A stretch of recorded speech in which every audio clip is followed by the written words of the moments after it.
Hi and welcome. I'm Midnight Truth, and it's so nice to have you here tonight, wherever you are right now.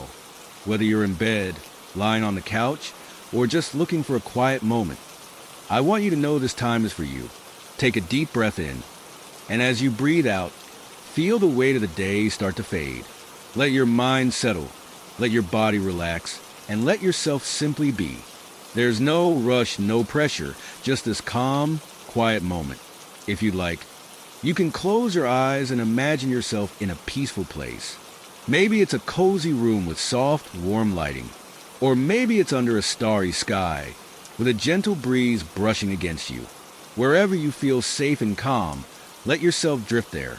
And if you're enjoying the moment, it would mean a lot if you could let me know where you're listening from, or simply tap the like button. It's a little thing, but it helps bring more people into this peaceful space. And if you feel like you'd like to hear more stories like this, go ahead and subscribe. No pressure, just if you feel it.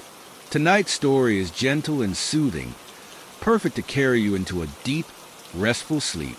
So settle in, get comfortable, and let's begin. The first thing I noticed when I pulled up to the house was how quiet it was. No traffic, no distant chatter, just the soft rustle of leaves in the wind. It felt like I had stepped into another world, one far removed from the busy life I had left behind. The house itself was old, a charming two-story with peeling paint and a crooked porch. The kind of place that made you feel nostalgic, even if you'd never seen it before. I had just moved into town, a fresh start after the divorce. The apartment I'd been staying in felt too small, too temporary, and I needed something with character, something that would make me feel like I was putting down roots again. The real estate agent had assured me the house had personality, but I had no idea just how true that would turn out to be. Inside, the place was even older than it looked. The floorboards creaked underfoot with every step, and the air had a musty, almost ancient smell. It wasn't unpleasant, just old, like something that had been untouched for a long time.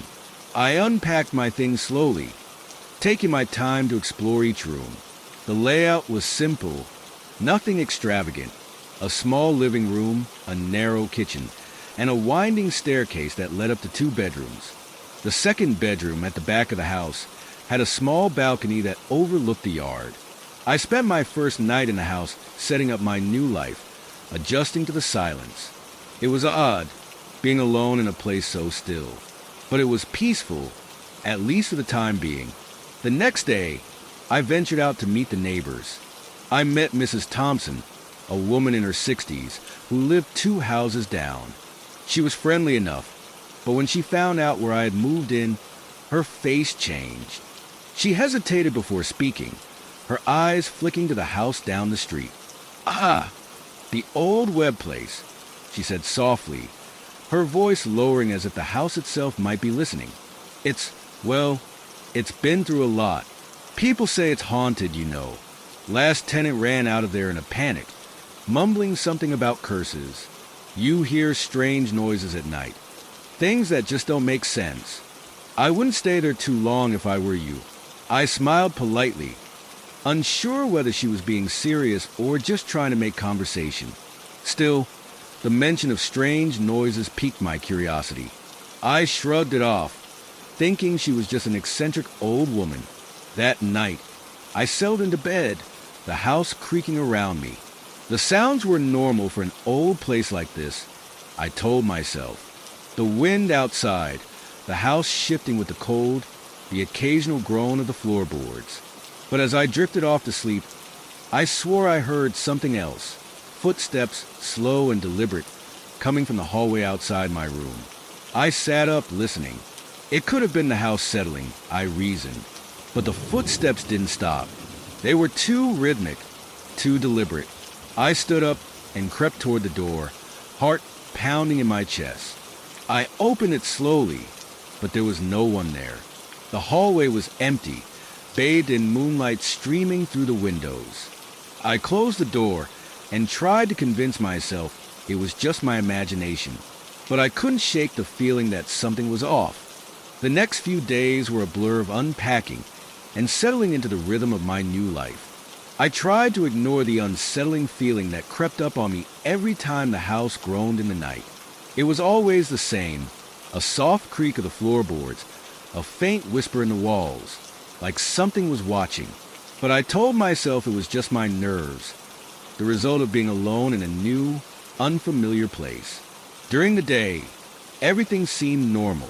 The house, despite its age, was livable. The creaking was a little unsettling, but I figured it was part of the charm. I started to get into a routine, work, errands, a little exploring around town.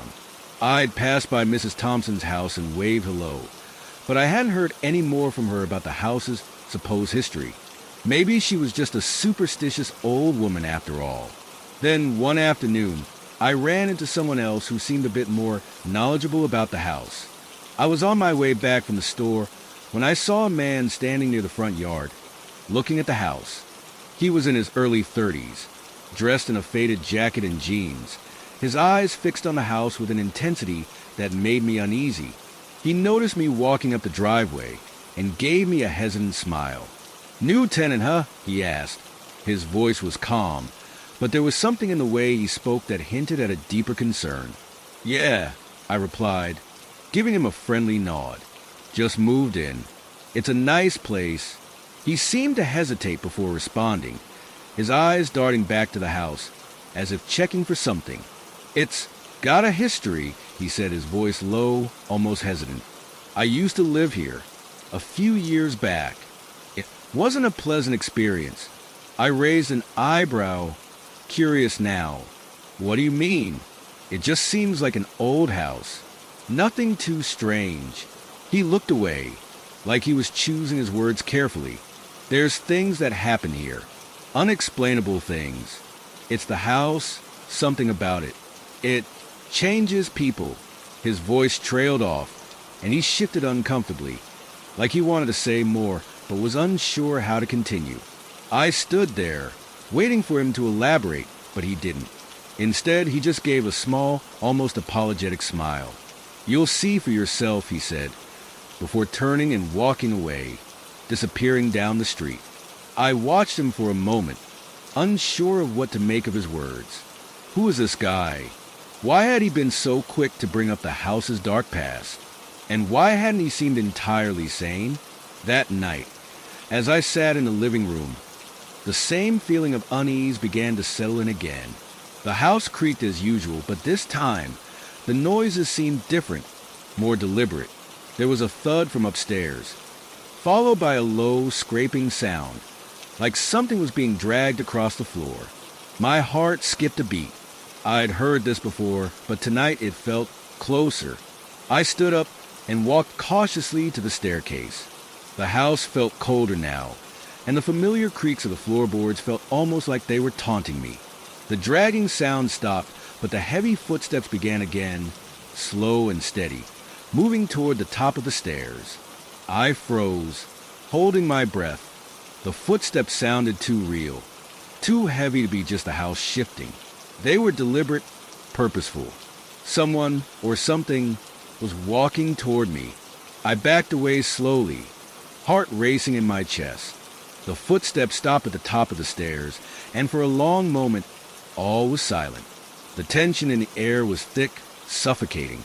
Then, suddenly, the unmistakable sound of a door opening, followed by a faint, slow creak, echoed through the house. I ran back to my bedroom, slamming the door behind me and locking it, though I knew it wouldn't keep anything out. I collapsed on the bed, my pulse hammering in my ears. I tried to tell myself it was just the house settling, just my imagination running wild. But deep down, I knew something was wrong, something more than just creaks and groans. I sat there for hours, staring at the door, waiting for the sound of footsteps, waiting for the house to give up its secrets. But there was nothing. I eventually fell into a fitful sleep, the last thing I remember being the distant sound of footsteps echoing from the hallway, slowly fading into the night. It was only then that I realized there was no one else in the house. The days that followed felt like a blur. I went through the motions of my routine, work, meals, the occasional trip into town, but the house loomed over me, a constant reminder that something wasn't right. The footsteps, the dragging sound, the feeling of being watched, they had all been too vivid to ignore. But I tried. I really did. I pushed it all aside, convincing myself that it was just a house settling, just a natural result of its age. Yet every night, the sounds returned. The creaking, the footsteps, the whispers. Sometimes they came so often that I couldn't sleep at all, my mind racing, my body tense with anxiety. I began to wonder if I was losing my grip on reality, if I was simply imagining things, or if there was something truly sinister lurking in the shadows of the house. One evening, after yet another sleepless night, I decided to get out of the house and clear my head. I went for a walk around the neighborhood, hoping some fresh air would help shake the unease that had settled deep in my bones. As I walked, my mind kept drifting back to the conversation with the man from earlier. He had seemed so certain, so uneasy when talking about the house. I wondered who he really was and why he had left. He didn't seem like someone who would just give up on a place, especially if he had lived there for a while. There was something in his eyes, a fear that I couldn't quite place. I found myself walking past the old house again, its dark windows like eyes staring at me from across the street. The wind had picked up, making the trees sway and rustle ominously. I slowed as I approached, something tugging at me, something that made me want to go back, to confront whatever it was that had been haunting me.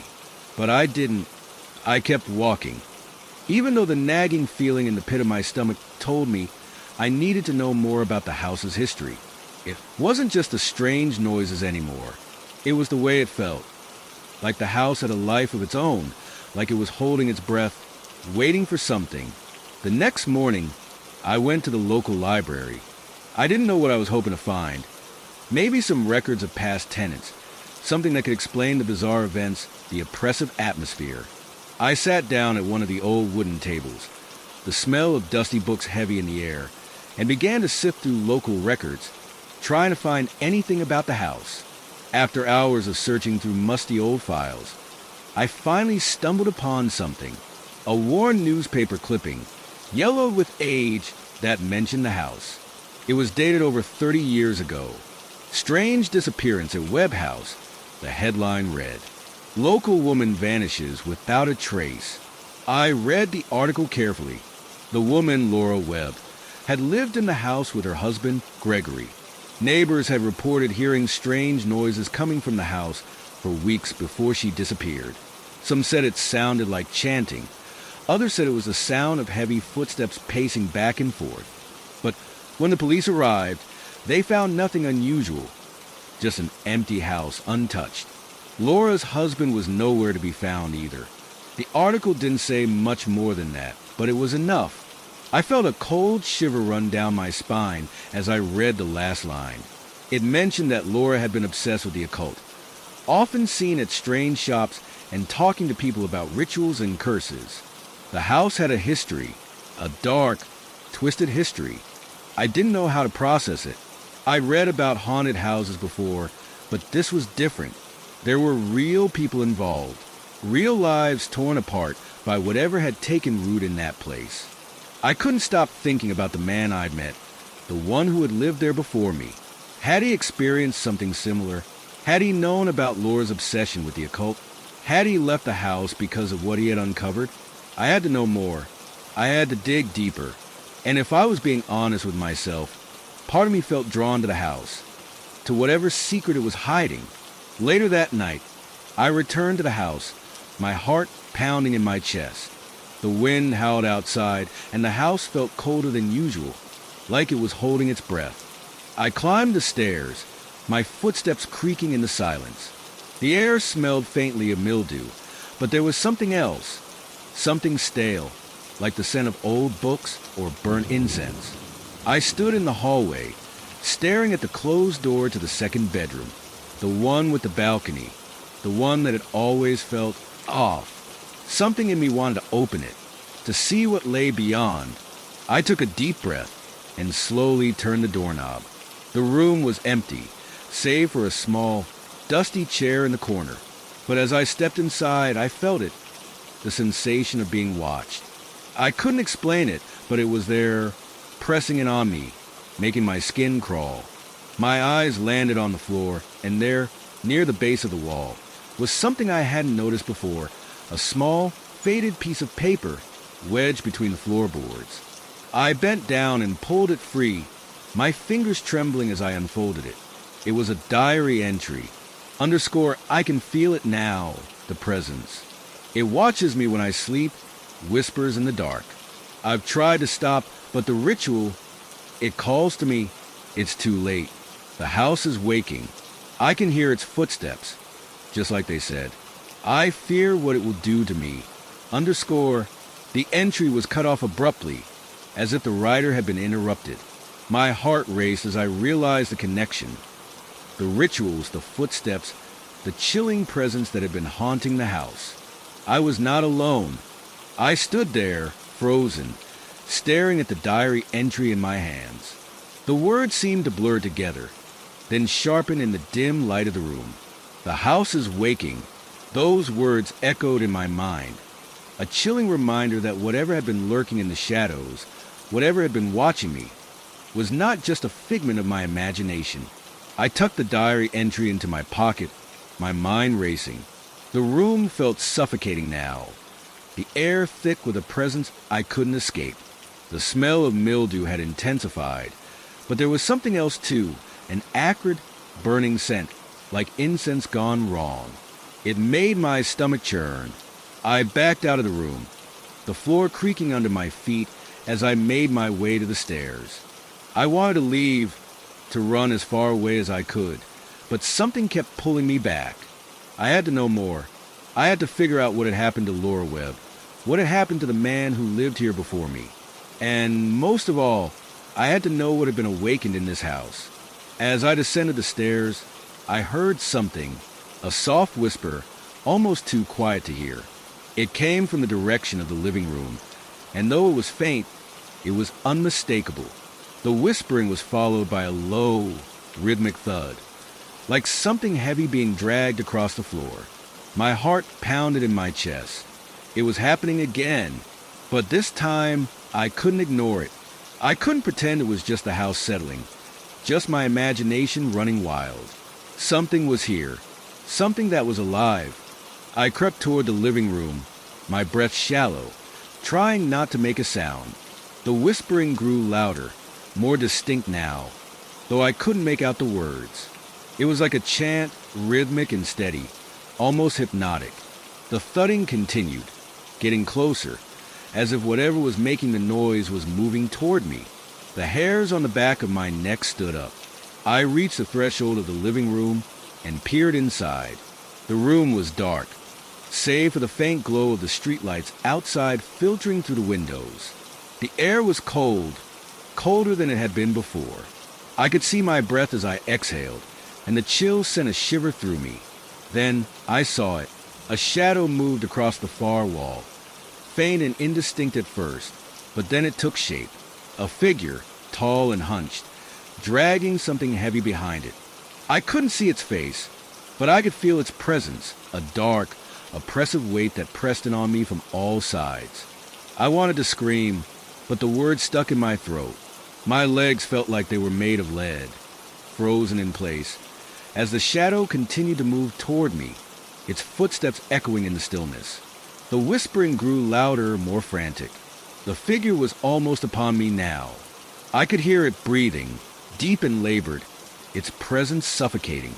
I could see the floorboards creaking under its weight, the heavy drag of whatever it was carrying. And then, just as it reached the middle of the room, the shadow stopped. For a long moment, everything was still. The whispering stopped. The thudding ceased. The house seemed to hold its breath, waiting. And then it was gone. The room was empty, silent. I stood there, my pulse racing, my mind struggling to comprehend what I had just witnessed. Had I imagined it? Had I just seen a figment of my imagination, a trick of the light? Or had something truly been in that room, something that was connected to the house's dark past? I didn't wait around to find out. I ran back upstairs. the creaking floorboards beneath my feet seeming to mock my every step. I slammed the door to my bedroom shut and locked it, though I knew it wouldn't help. Whatever was in the house wasn't going to be kept out by a simple door. I sat on the edge of the bed, my hands trembling as I tried to process everything that had just happened. The whispering, the shadow, the dragging footsteps, they felt real. Too real to dismiss as a dream or a trick of the mind. I thought about the diary entry I had found. Laura Webb's words echoed in my mind. The house is waking. Was this what she had meant? Had she, too, heard the footsteps, felt the oppressive presence that had now begun to haunt me? I pulled the diary entry from my pocket and read it over again, the words taking on new meaning with each passing second. The rituals, the chanting, the curse. I didn't know what had happened to Laura, but I knew one thing for sure. I wasn't going to wait around to find out. I had to leave, but as I stood to grab my things, something caught my eye. A figure, just outside the window. It was a blur at first, but then it became clearer. A man, standing in the yard, staring at the house. I couldn't see his face, but I could feel his gaze, cold and unrelenting, fixed on me. I froze, my breath caught in my throat. Had I seen him before? The man who had warned me? Or was this someone else? Someone else who had been drawn to the house. Just like I had? The man turned and disappeared into the darkness. But I couldn't shake the feeling that he was still out there, watching, waiting.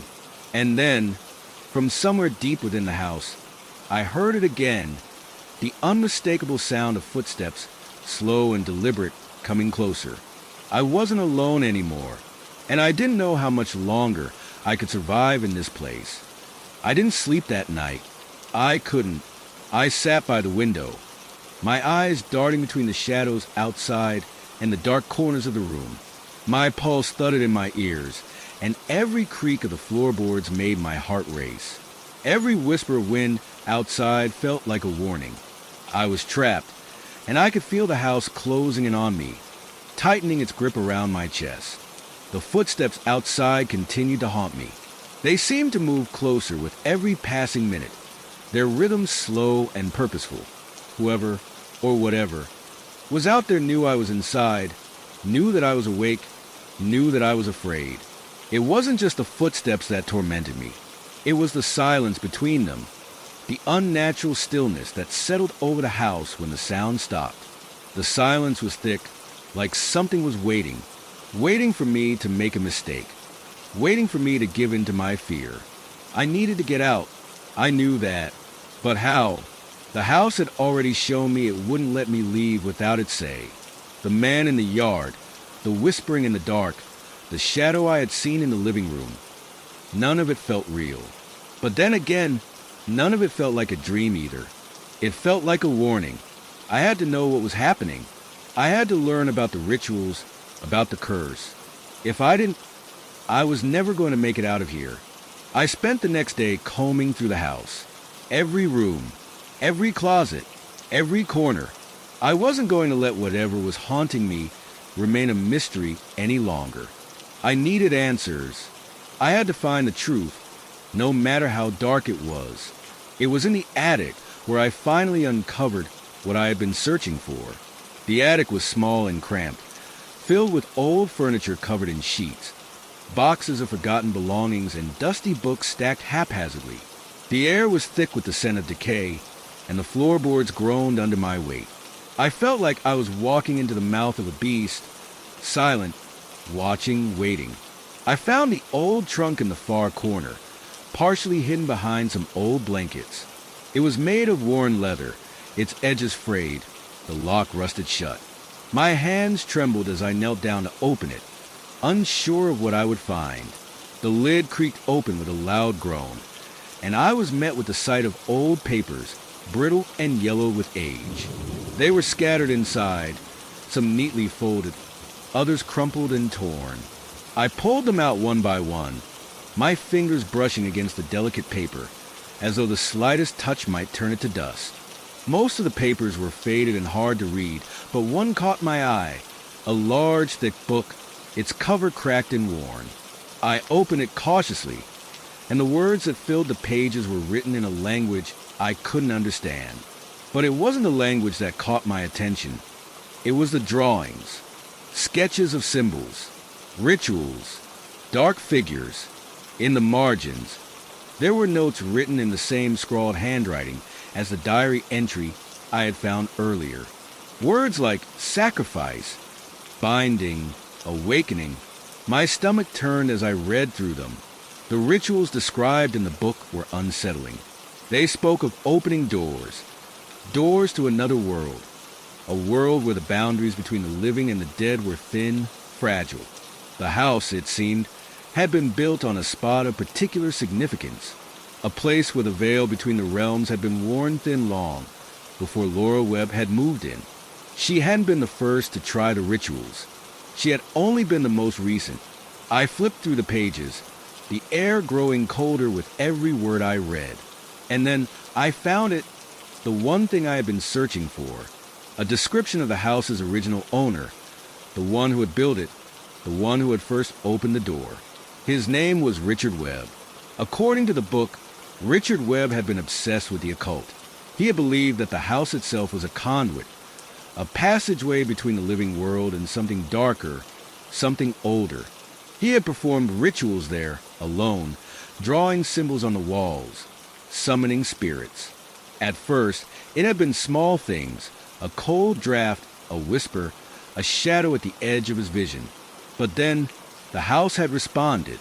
It had begun to wake up, feeding off the energy of the rituals. It had grown stronger, and eventually, Richard Webb had disappeared. I read the last part again, my breath catching in my throat. He had disappeared. Not just left, but vanished. There was no trace of him, no sign of his body. Only the house, waiting for the next person to awaken it. And now it was awake. I slammed the book shut, my mind reeling. Everything I had experienced, the footsteps, the whispers, the shadow, was connected to this. I had opened the door when I moved in. I had awakened something that should have remained buried. I didn't know how to undo it. The rituals in the book seemed to go on forever, but I couldn't make sense of most of them. I needed help. I needed someone who knew more than I did, someone who could help me stop whatever had been unleashed. But there was no one. Not anymore. The house was already pulling me in, its dark presence settling around me like a heavy fog. I could hear the whispering again, louder now, closer.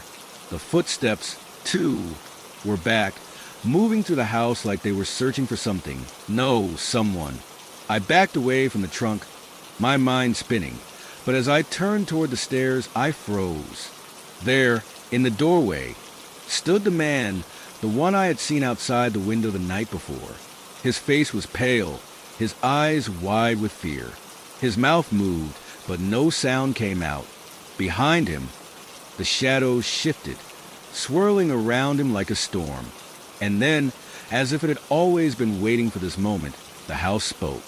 A voice, deep and cold, echoed through the walls, filling the room with an oppressive weight. Underscore, you are mine now. Underscore, I didn't wait to hear more. I turned and ran, stumbling down the stairs, my heart pounding in my chest.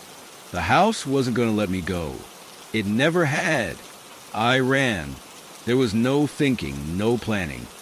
Just raw instinct propelling my feet, the sound of my own breathing and the rapid thud of my heart drowning out everything else.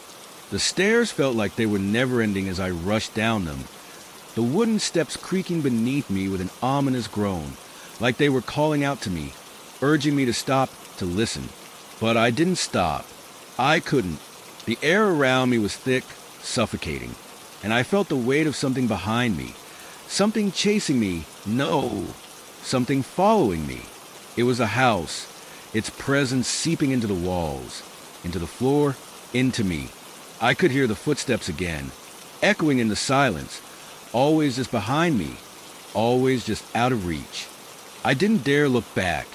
The front door was within reach, but as my hand gripped the doorknob, a cold, heavy force seemed to slam into my chest, pushing me back. My heart stopped for a moment as I struggled, as if the house itself was holding me there, preventing my escape. I yanked on the door with all my strength, but it wouldn't budge. It was locked, or worse, it was sealed. I couldn't breathe. My panic surged, and I turned to the windows. Maybe I could break one, climb out, anything to get away from the suffocating grip of this place. But as I rushed toward the window, I saw it. The shadow. It loomed, tall and shapeless, at the edge of my vision. I couldn't make out its form, but I could feel it pressing against me, suffocating me, bending the very air around me. The whispers were back, louder now, rising in a frenzy, a chorus of voices speaking in a language I couldn't understand. I wanted to scream, to cry out, but my throat was dry, my voice stolen. I backed away from the window, my feet stumbling over the carpet, desperate to find a way out, desperate to escape. But I knew deep down that there was no escape. The shadow moved, slowly, deliberately, its presence growing stronger. I could feel it in my bones, like a weight pressing down on my chest, forcing the air from my lungs. It was close now, so close I could almost feel its breath. And then I heard it, a soft, slow creaking from above, the attic. Without thinking, my legs carried me to the stairs again, the urge to escape pushing me toward the only place I hadn't explored. I could feel it, the pull, the need to understand what was happening, what I had unleashed, what I had to do to survive. I made it to the top of the stairs, gasping for breath, my hands shaking as I reached for the door to the attic. It opened with an unnatural ease, as if the house itself was inviting me in, daring me to confront whatever was lurking inside. I stepped into the attic, the air colder here than it had been anywhere else in the house. I could hear the whispering louder now, almost deafening, like it was all around me, vibrating in my skull. I wasn't alone, and then I saw it, the figure, the same tall, hunched shape I had seen in the living room, dragging something behind it. But this time, it wasn't a shadow. It was real, or as real as anything could be in this house. It turned toward me, and I could see it clearly now. Its face was an empty void, hollow and featureless, as if it had never had a face to begin with. Its eyes, or where its eyes should have been, were dark pits, staring straight at me. I couldn't move. I couldn't breathe. The house held me in place, paralyzed by fear, trapped in its dark embrace. The figure took a step toward me, its footsteps heavy, dragging something behind it. It was a chain, long and rusted, scraping across the floor. The sound was like nails on a chalkboard, a screeching, grating noise that sent shivers down my spine. The whispering grew louder, but now it wasn't just whispers. It was a chant, rhythmic and deep, as if the walls themselves were speaking. The house itself was speaking. Underscore, you are the last. Underscore, the words filled my mind, crashing into me like a wave, pulling me under. I felt the weight of the house's history, the years of rituals, of suffering, of people who had come before me. They had all heard the whispers. They had all been chosen. And now, it was my turn. I tried to move, tried to run, but the figure reached out, its long, skeletal hand grasping for me. I could feel the cold radiating from it, seeping into my skin, freezing me in place. But then, something happened. The figure stopped. It stood there, staring at me, its hollow eyes empty and cold. It wasn't attacking. It wasn't moving. I didn't know what had changed, but I took the chance. I broke free from the paralysis that had held me captive. My legs, stiff and uncoordinated, carried me toward the stairs. I didn't dare look back as I ran down them, my heart pounding in my chest. I heard the footsteps again, but they were far away now, fading as I descended the stairs. The whispers followed me, but I couldn't understand them anymore. They were muffled, distant, as if the house itself was losing interest in me. I reached the front door again, my hands trembling as I reached for the handle. This time, it turned. The door creaked open, and I stepped out into the night, the cold air hitting me like a slap. I didn't look back.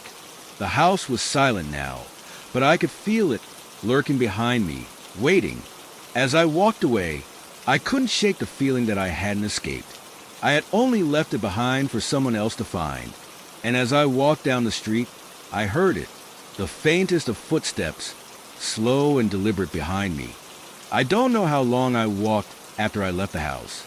The night had grown colder, and the streets were eerily quiet, too quiet. I could hear the distant hum of traffic, the occasional bark of a dog, but otherwise, it was as if the world had fallen asleep, leaving me to my thoughts and the lingering dread that clawed at the edges of my mind. I had to get out of this town. That much was clear. The house, the figure, the whispers. I couldn't stay here any longer. I had to leave, but I had no idea where I would go.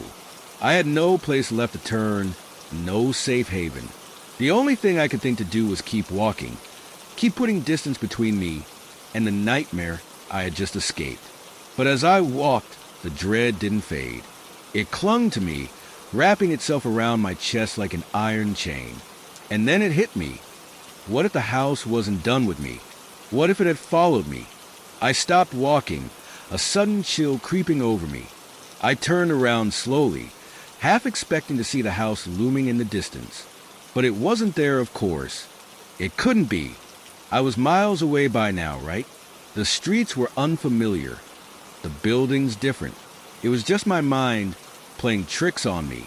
Still, I couldn't shake the feeling that something was watching me, that the house, or whatever was left of it, was still out there, waiting for me to slip up. It wasn't just a house.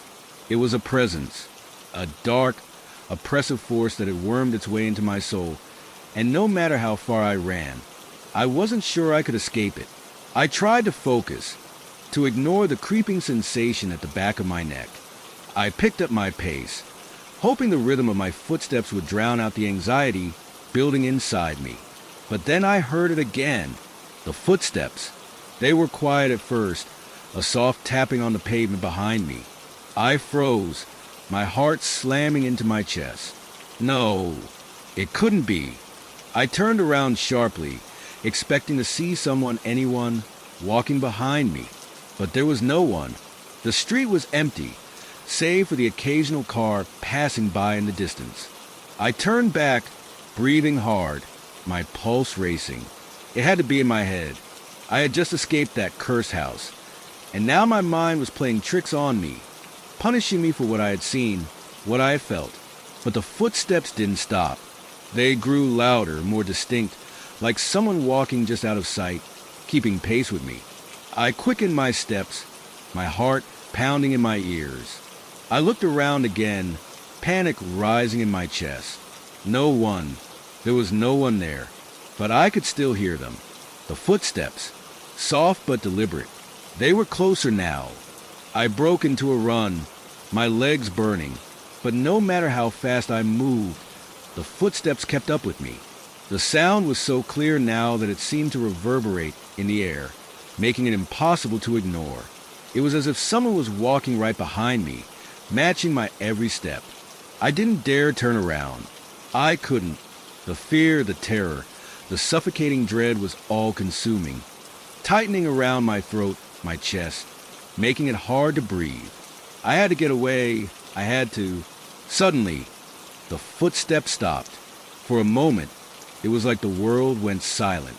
The air felt still, as if the universe itself was holding its breath. I slowed down, cautiously looking around, trying to make sense of what was happening. Nothing, no footsteps, no sounds, just the eerie silence of the empty street. I kept walking, trying to steady my breath, trying to calm my mind. But as I took another step, the sound came again. This time, it was different. It wasn't just footsteps. It was a dragging sound, heavy and slow, like someone or something was pulling itself along the ground.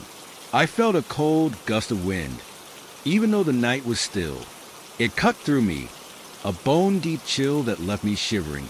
I glanced over my shoulder, my stomach sinking. There was nothing there, no one in sight. But the sound, the dragging, the whispering, it was real. It was all real. I turned back and started walking faster, my legs shaking beneath me. But then, as if it were mocking me, the dragging sound sped up. It was right behind me now, unmistakable. It was gaining on me. I broke into a full sprint, the fear taking control of my body, my legs moving faster than they ever had before. I could feel it. Asterisk at asterisk was coming for me. And then, just as quickly as it had started, the sound stopped. I kept running. I didn't stop until I reached a small, brightly lit diner on the corner of a street I didn't recognize. I didn't care. I slammed through the door, not even pausing to look back. The diner was warm, and the bell above the door jingled as I burst inside, gasping for air. The people inside, none of them looked up. It was as if they were all in a trance, lost in their own worlds, oblivious to the terror that had just been chasing me. I staggered toward the counter, my heart still racing, and took a seat, trying to catch my breath. The waitress looked at me, expressionless. "What can I get you?" she asked, her voice monotone. I couldn't speak. I couldn't do anything but stare at her, at the rest of the room, trying to gather my thoughts, trying to make sense of what had just happened. But the feeling was still there. The footsteps, the dragging, the house. It hadn't followed me here, not yet. But I knew that it would. I could feel it deep in my bones. The house was still out there, waiting for the next person to take its place. And when that time came, when it was ready for the next victim, it would find me, because the house never lets go. It never lets anyone leave. I sat in the diner for what felt like hours, unable to shake the feeling that something was waiting for me, just outside the door. The clock on the wall ticked steadily, the sound filling the silence that pressed down on me, suffocating. I tried to convince myself that I was just tired, that my mind was playing tricks, but deep down, I knew it wasn't true. The thing that haunted that house, whatever it was, had followed me here. I stared down at the cold cup of coffee in front of me, trying to ground myself, trying to find a sense of normalcy. But the room seemed to blur around the edges, as though the world itself was closing in on me. My hands shook as I gripped the mug, the porcelain cold against my skin. I couldn't escape this feeling, the gnawing sensation that something was watching me, something from that house, something ancient and hungry. "Are you okay?" The waitress's voice broke through my spiraling thoughts. She was standing next to my table, her eyes fixed on me with an unervingly calm expression. I nodded quickly, forcing a smile. "Yeah, just a little tired." She didn't seem convinced, but she didn't press the issue. Instead, she gave me a slight nod and turned to walk away. As she moved toward the back of the diner, I watched her, my gaze fixed on her every step. Her movements were smooth, almost unnatural, like a puppet with invisible strings pulling her along. Something wasn't right here either. The door jingled as someone else entered, and I turned instinctively, my heart lurching in my chest. It was just another customer, a man in a thick winter coat, his face shadowed beneath the brim of his hat. He glanced around before heading to the counter, taking the seat next to mine. His presence brought an odd sense of relief. At least I wasn't completely alone in this strange place. But as he sat, I noticed something strange. His eyes never met mine. In fact, he didn't look at anyone. He didn't even seem to notice the waitress as she approached to take his order. He just sat there, perfectly still, his hands folded on the counter in front of him, staring at the nothingness in front of him, as if lost in his own mind. I watched him, feeling a shiver run down my spine. Something wasn't right about him either. He seemed too empty, too still. The waitress returned to my side, refilling my coffee without saying a word. I could feel her presence, cold and distant, like she was waiting for something to happen, or perhaps like she was waiting for me to do something. I didn't want to be here anymore. I didn't want to be anywhere anymore. The house, the footsteps, the dragging, none of it made sense. I had left that place, but it felt like it was still with me, gnawing at my mind, pulling me back. I had to know more about the house, about what had happened there, about the curse I had heard whispered on the wind. I couldn't leave it alone. I pushed the empty cup aside, my mind racing, heart pounding in my chest. I had to get to the library, to the town hall, to anywhere that might have information on the house's history.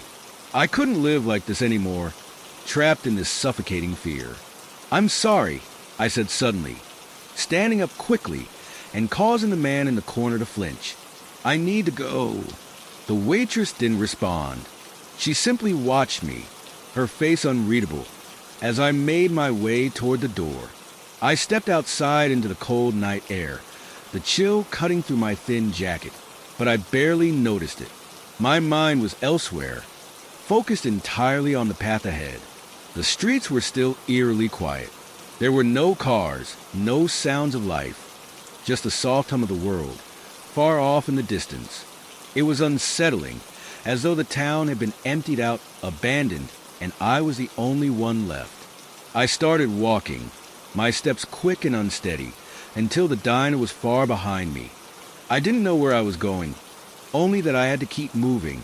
The library was a few blocks away, and I forced my legs to carry me there, my thoughts consumed with the need for answers.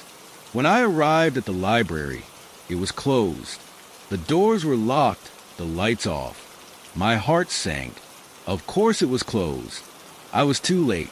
But then, just as I turned to leave, I saw it through the small window beside the door. The lights flickered on, casting a soft glow across the room. And there, standing at the counter, was the man from the diner. He was looking directly at me, his eyes locked onto mine through the glass. I froze. How had he followed me here? How had he? The door suddenly opened and the man stepped out, his movements stiff and jerky, as if he were a puppet on strings. His gaze never wavered from me, and I felt a cold chill sweep over me, a deep, suffocating fear that I couldn't escape. "Come inside," he said, his voice hollow, as though it came from a great distance. "You're not safe out here." I wanted to run. I wanted to scream, but I couldn't. Something about him, something about the way he moved, the way he stared at me with those vacant eyes, made me hesitate. The door swung wider, and I felt an overwhelming compulsion to step inside. It was as if the man's gaze was pulling me in, drawing me closer against my will. And then in that moment I realized the house wasn't finished with me yet. It had sent someone for me. It had found me again. But this time, there would be no escape. I stepped inside the library, my legs moving on their own, like they were being controlled by some invisible force.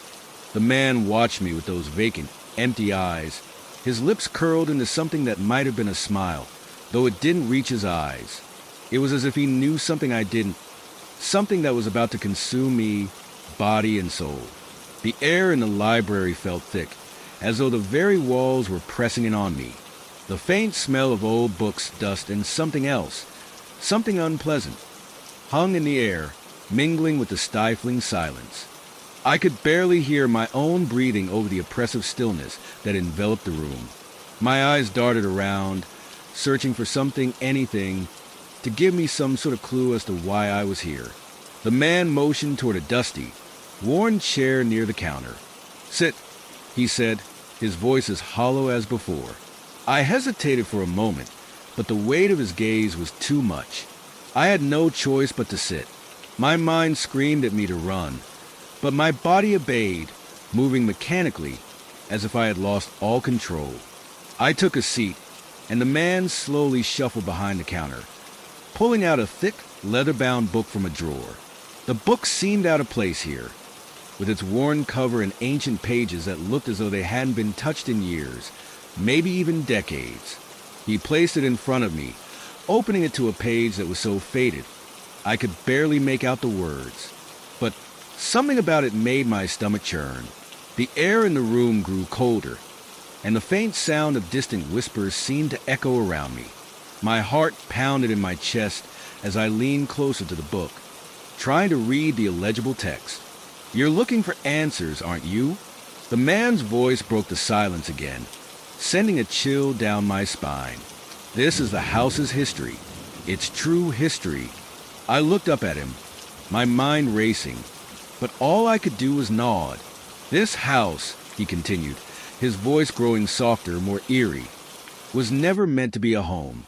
It was built by someone obsessed with the occult, with rituals that were meant to open doors to things that were never meant to be seen. The curse that lingers here, it doesn't just haunt the house. It haunts everyone who steps inside. He leaned in closer, his face just inches from mine, and I could feel the icy breath on my skin. "And now," he whispered, "it's waiting for you." The words hit me like a blow to the chest. I could barely breathe, my pulse racing as the weight of his statement sank in. The house had always been more than just a building. It had been a gateway, no, a trap, and I had walked right into it.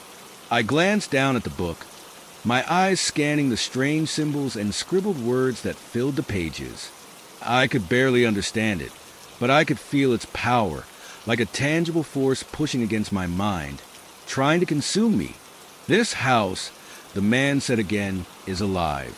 It feeds on fear, on your doubts, your weaknesses. It will use whatever it can to break you down, until you're nothing but a shell of yourself.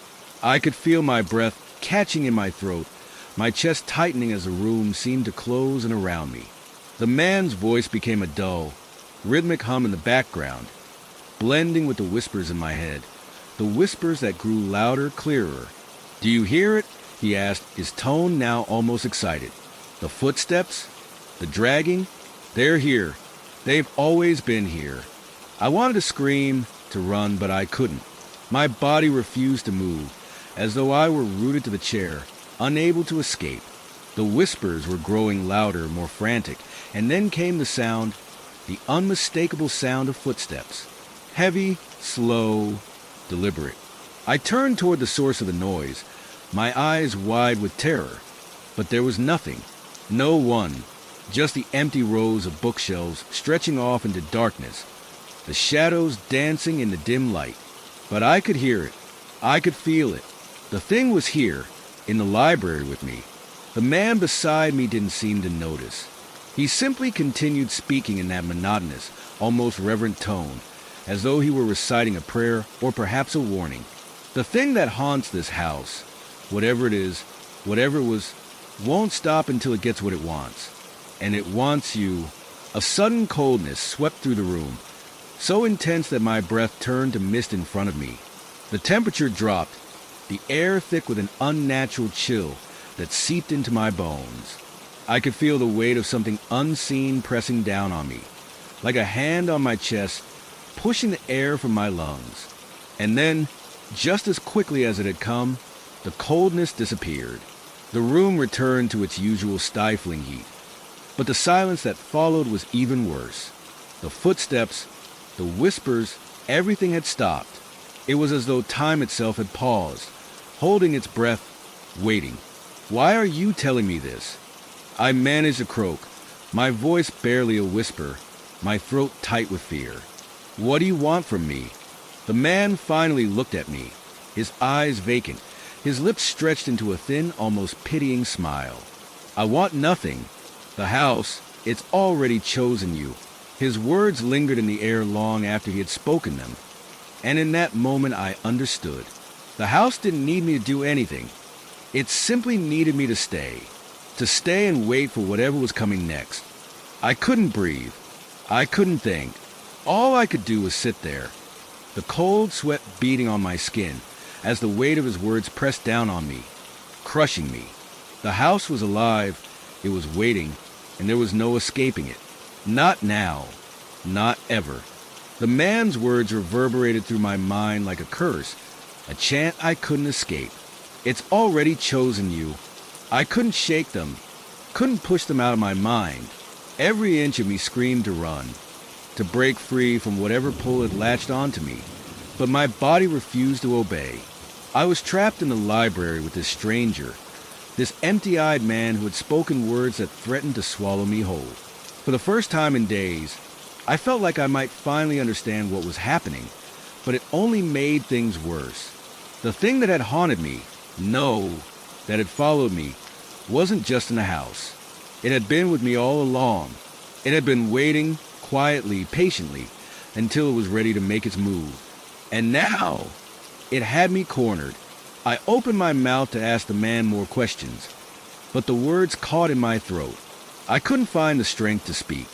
Instead, I just stared at him, waiting for him to continue, hoping that somehow he would offer me a way out, even though deep down, I knew there was no escape.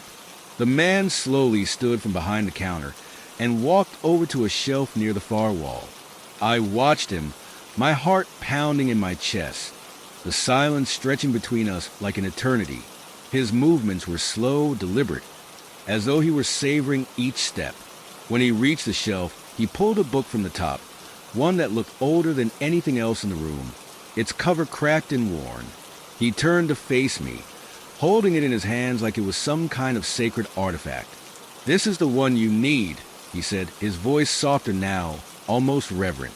He held the book out to me, but I couldn't move. Something about it, something about the way he looked at it, made the hairs on the back of my neck stand on end. "What is it?" I finally managed to ask, my voice hoarse. "The house's journal," he replied, his eyes never leaving mine. "The journal of its first owner, the one who opened the door, the one who started it all." I shook my head, feeling the weight of his words sinking in. The door, the thing that had come through, it wasn't just a metaphor. It was real.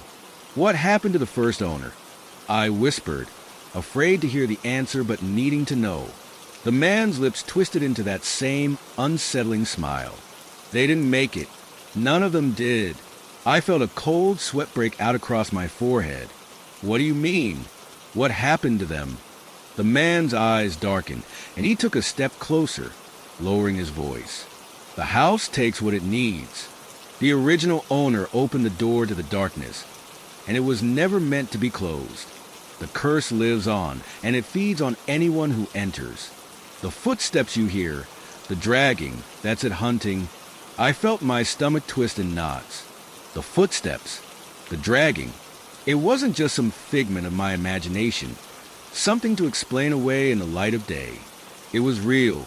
The thing that was in that house, the thing that I had felt following me, was hunting me, and it wouldn't stop until it got what it wanted. "You can't escape it," the man said, his voice low and grave. "Not once it's chosen you." I felt my breath catch in my throat. I wanted to scream, to run, but the words never came.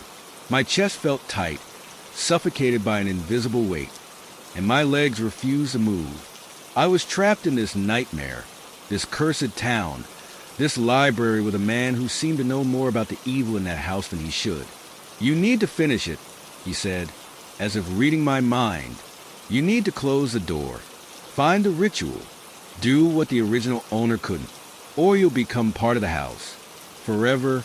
His words echoed in my mind, the implication of what he was saying sinking in like a stone in my gut. A ritual, something that could close the door, banish the thing that had been haunting me. But I knew deep down that it wouldn't be easy. It would require something, a sacrifice, perhaps, or worse. "I don't know how," I whispered, my voice barely audible. The man nodded slowly, as though he had expected that answer. He stepped forward and handed me the book. It felt cold to the touch, as though it had been lying in the grave for centuries. The pages were brittle, yellowed with age, but when I opened it, the words seemed to leap off the page, burning into my mind. "The ritual is written here," he said. "You must follow it exactly, or it will not work. And if you fail..." He let the sentence hang in the air like a guillotine over my head. The room grew even colder, and the whispers from earlier began to swirl around me again, louder this time, as though they were urging me to open the book, to find the answers I needed. I could feel the presence of the house in the back of my mind, always there, watching, waiting. The footsteps were back, too. They were so close now. I could almost hear them in the room with me. "I'll do it," I said, my voice shaking. "I'll do whatever it takes." The man nodded, his expression unreadable. "You have to. Because if you don't, the house will never let you leave. It will take you, just like it took the others. I took a deep breath and flipped through the book, my heart pounding with each page I turned. The words were written in a language I didn't understand, but the pictures, those I understood. They were diagrams, rituals, symbols, each one darker than the last. I had to close the door, and I had to do it fast. The footsteps were closer now, closer than ever, and the thing in the house was almost here. I felt my hand trembling as I turned to the page where the ritual began. There was no turning back now. I was shaking, my heart thudding in my chest, but I couldn't afford to hesitate. The footsteps that had once been distant now seemed to be right behind me, following my every move. I could feel the cold air pressing in, like a wall of ice around me. The room seemed to close in on itself, the shadows growing deeper, darker, until they felt like they were swallowing me whole. Every instinct screamed for me to stop, to run, but I knew better now. There was no escaping it. I skimmed through the journal's pages, the strange symbols and words blurring before my eyes. The deeper I went, the more I could sense the presence of whatever was haunting me growing stronger. It was in the air, thick and suffocating, and the cold, it was getting unbearable. But I had to finish this. I had to follow the instructions, step by step. I didn't know how much time I had left. The ritual was written in a way that seemed deceptively simple. Just follow the steps, read the words aloud, and it would close the door. But the fear gnawing at me told me it wasn't going to be that easy. Nothing in this house ever was. The page I stopped at was covered in crude sketches, an image of a door surrounded by twisted symbols, and a diagram of the house. At first, it didn't make sense, but then I realized something chilling. The house itself was part of the ritual. The walls, the floors, the rooms, they were all linked to the door that had been opened so long ago. The door hadn't just been a physical object. It had embedded itself into the very fabric of the house, sinking into every crevice, every crack, every beam. That was why the house felt alive, why it had its own pulse, its own rhythm. I felt a cold, sickening knot twist in my stomach as I turned the next page. There it was, an image of the house's original owner, the same man whose face I had seen in the town's faded photographs. He was standing before the door, his eyes wide and hollow, as though he had already known what would happen. There was a warning in his expression, something that seemed to reach through the page, screaming at me. But it was too late to turn back now. I took a deep breath and began to read the words aloud, my voice trembling in the stillness. The air around me seemed to shift, as if responding to my voice. The shadows on the walls grew longer, more sinister. I could hear the faintest whispering, like a chorus of voices just beyond my reach. They were speaking in a language I didn't understand, their tone rising in agitation. I felt something cold touch my shoulder. My breath caught in my throat, but I didn't dare turn around. The book's pages seemed to burn in my hands, the words pulling me deeper, dragging me further into the house's curse. I couldn't stop. I couldn't even make myself stop reading, even though every fiber of my being screamed for me to flee. I read the final words, my voice barely a whisper. The silence that followed was deafening. The footsteps, which had been echoing through the house, stopped. For a moment, there was nothing but stillness.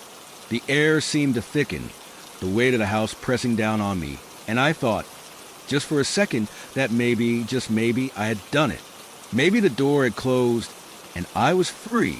But then the whispers returned, louder than ever. They didn't sound like voices anymore. They sounded like something else, something that had been waiting for this moment. The house groaned, as though it was alive, as though it were in agony. I heard it then, the sound of something dragging across the floor. It was slow, deliberate, like the movement of something heavy and unwilling. The floorboards creaked in protest, and I could feel the house trembling beneath me. I turned, and my heart nearly stopped. There, in the doorway of the library, stood the figure I had feared. The same pale face, hollow eyes, the original owner of the house. But it wasn't him, not really. It was something far worse. His face was gaunt, stretched, as if the life had been sucked out of him long ago, and his mouth hung open, but no words came out. His eyes were wide with terror, but they weren't his eyes. They were the eyes of something that had never been human. He took a slow step forward, his body jerking unnaturally with each movement. The dragging sound came from behind him. Something large and heavy was being pulled along the floor, something that hadn't moved in a long time. I stumbled back, my legs shaking beneath me. The figure didn't move closer, but it didn't need to. I could feel the presence of whatever he had unleashed behind him, something that was watching, something that was waiting. The air grew colder still, and the house groaned again, louder this time. Close the door. A voice rasped, barely a whisper, but it wasn't a man. It was something else, something that was speaking through him, through the house itself. I turned back to the book, desperate to find the next step, but the pages were now blank. Every word and diagram vanished, as if they had never been there at all. The whispers grew louder, frantic now, as if they were rushing toward something. Toward me. I knew I had failed. In a panic, I slammed the book shut and stumbled backward, but it was too late. The air around me froze, and I could feel the weight of it pressing in, the thing that had been waiting, watching, feeding off the house and its inhabitants. The temperature plummeted, and a hand, icy cold, reached out from the darkness and touched my shoulder. I froze, and then, without another sound, I was running.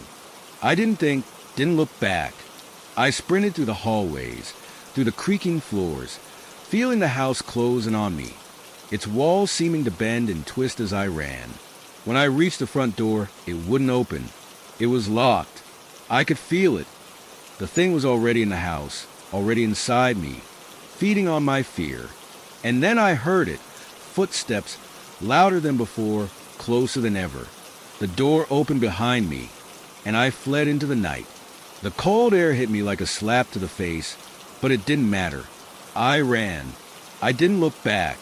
But even now, as I lie here in a new town, in a new life, I still hear the whispers. I still feel the cold, and I wonder, will it ever stop? Or will it follow me, waiting for the next person to move in? Because something is always watching. Something is always waiting. I've been awake for hours, staring at the walls of my new apartment.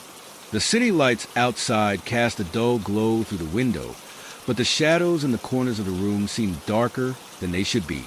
They're almost alive, like they're watching, waiting. The house, no, that house is still in my mind. It haunts my every thought, a constant presence that refuses to let go. Every time I close my eyes, I hear those footsteps, that dragging sound. Sometimes, I think I can feel the cold air creeping up my neck, just like it did when I was trapped inside. It's all so real, so vivid, that I can't shake it off, no matter how far away I am from that cursed place. I'm not sure how much time has passed since I left the house. Days, maybe. Weeks? It's hard to tell. I've been living in a fog, moving through the motions of life, but feeling disconnected from everything. The fear has settled deep inside me, and it's gnawing at me every day. I don't want to go out, don't want to face people. Every time I hear a door creak or see a shadow move out of the corner of my eye, my heart races. And then there's the apartment itself. It's different, but it's not. The creaking floors, the draft that I can't seem to explain, the faint smell of something musty. Everything feels wrong. I've tried to ignore it, tried to convince myself that it's just an old building, that it's nothing like that house. But it's there, that feeling of being watched, the sensation that something is lurking just beyond my reach. I told myself I'd be fine here, that I could start fresh, but I don't think that's possible. The fear isn't something that you can just leave behind. It follows you. It settles inside you, taking root in your soul. And once it has you, there's no escaping it. I've tried to reach out to people, tried to talk about what happened, but no one believes me. They look at me like I'm crazy, like I'm imagining things. But I know what I felt. I know what I heard. And I know what I saw. There's something in that house. Something that has been waiting for years. And it won't stop until it's finished. I keep thinking about the journal, the rituals, the curse that's tied to the house. It's still there, in the back of my mind, gnawing at me. I know I didn't finish what I started. I know I left it unfinished. And I'm terrified that whatever it is that haunts that house is still out there, still waiting for someone else to come along, someone to finish the ritual, or maybe to start it all over again.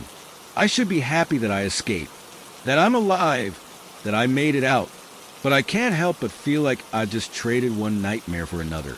The house is still with me, in my thoughts, in my dreams. I hear the whispers even when I'm alone. Hear the scratching at the door that's never there. And then one night, as I'm drifting off to sleep, I hear it. A faint creaking sound, like a floorboard shifting. I tell myself it's just the house settling, just the old building's natural noises. But deep down, I know better. I sit up in bed, my heart pounding. The air is colder than it should be. I pull the covers tighter around me, but it doesn't help. I can feel it again, that presence. Something is in the room with me. The creaking comes again, closer this time. It's slow, deliberate. And then I hear the footsteps. I freeze. I don't move, don't breathe, don't make a sound. I want to run, but I know I can't. I've been here before. I've felt this before. The footsteps stop just outside my door. I want to scream, but no sound comes out. I want to get up, run, anything to escape, but I can't move. The door to my room creaks open. I can't see anything, but I feel it. The cold, the weight of whatever it is in the dark. It's in my room now. Standing there, just behind the door, I close my eyes, willing myself to wake up, to make it stop. But when I open them again, the figure is there, in the doorway, watching. I can't breathe. My chest is tight, my vision swimming. And then it speaks. I'm still here. The voice is low, guttural, and it fills the room. It's not a voice I recognize. It's something else. Something ancient. I want to run, want to scream, but I can't move. The air is thick, suffocating. I feel it closing in on me, like the walls of the house are closing in around me once again. The shadows twist and writhe, forming shapes I can't comprehend. And then the footsteps begin again, slow, heavy, closer. I can hear it now just behind me. It's breathing. I can feel its breath on the back of my neck. And then nothing. The room is silent. I dare not move. But when I finally muster the courage to turn around, there's nothing there. No footsteps. No figure. Just the stillness of the room. But I know it's not over. It's never over. The whispers are back. And this time, they're not just in my head. They're all around me. The thing that haunted the house is still out there, still watching. It's waiting for the next person to move in, waiting for the next person to open the door. And this time, I don't think I'll be so lucky. Whatever was in that house, it's still here, and it's coming for me. The fear never ends. Not when you've let it in. Story 2. I wasn't sure what I was expecting when I moved into the old Victorian house on Maple Street. After my divorce, I was searching for something that felt like a fresh start, something that would help me move on from the wreckage of the past. The house was far from perfect. Creaky floorboards, drafty windows, and a smell that could only be described as old. But the price was right, and I had to admit there was something oddly comforting about the place. The first night I spent there, I barely slept. The house made noises, the sort of noises old houses make. Groans and creaks that I tried to convince myself were just the house settling. But still, there was an unsettling quality to it, especially when the house grew silent and I was left alone with my thoughts. I had moved in quickly, hoping the place would feel like home, but as the hours stretched on, it felt more like a stranger's house, like I was a guest rather than someone who belonged there. The first few days passed without incident. The house settled into a rhythm. I unpacked, made coffee in the mornings, and slowly tried to make it my own. The creaking floors didn't bother me so much. They were part of the charm. The occasional draft that brushed against my skin at night was something I attributed to the old windows.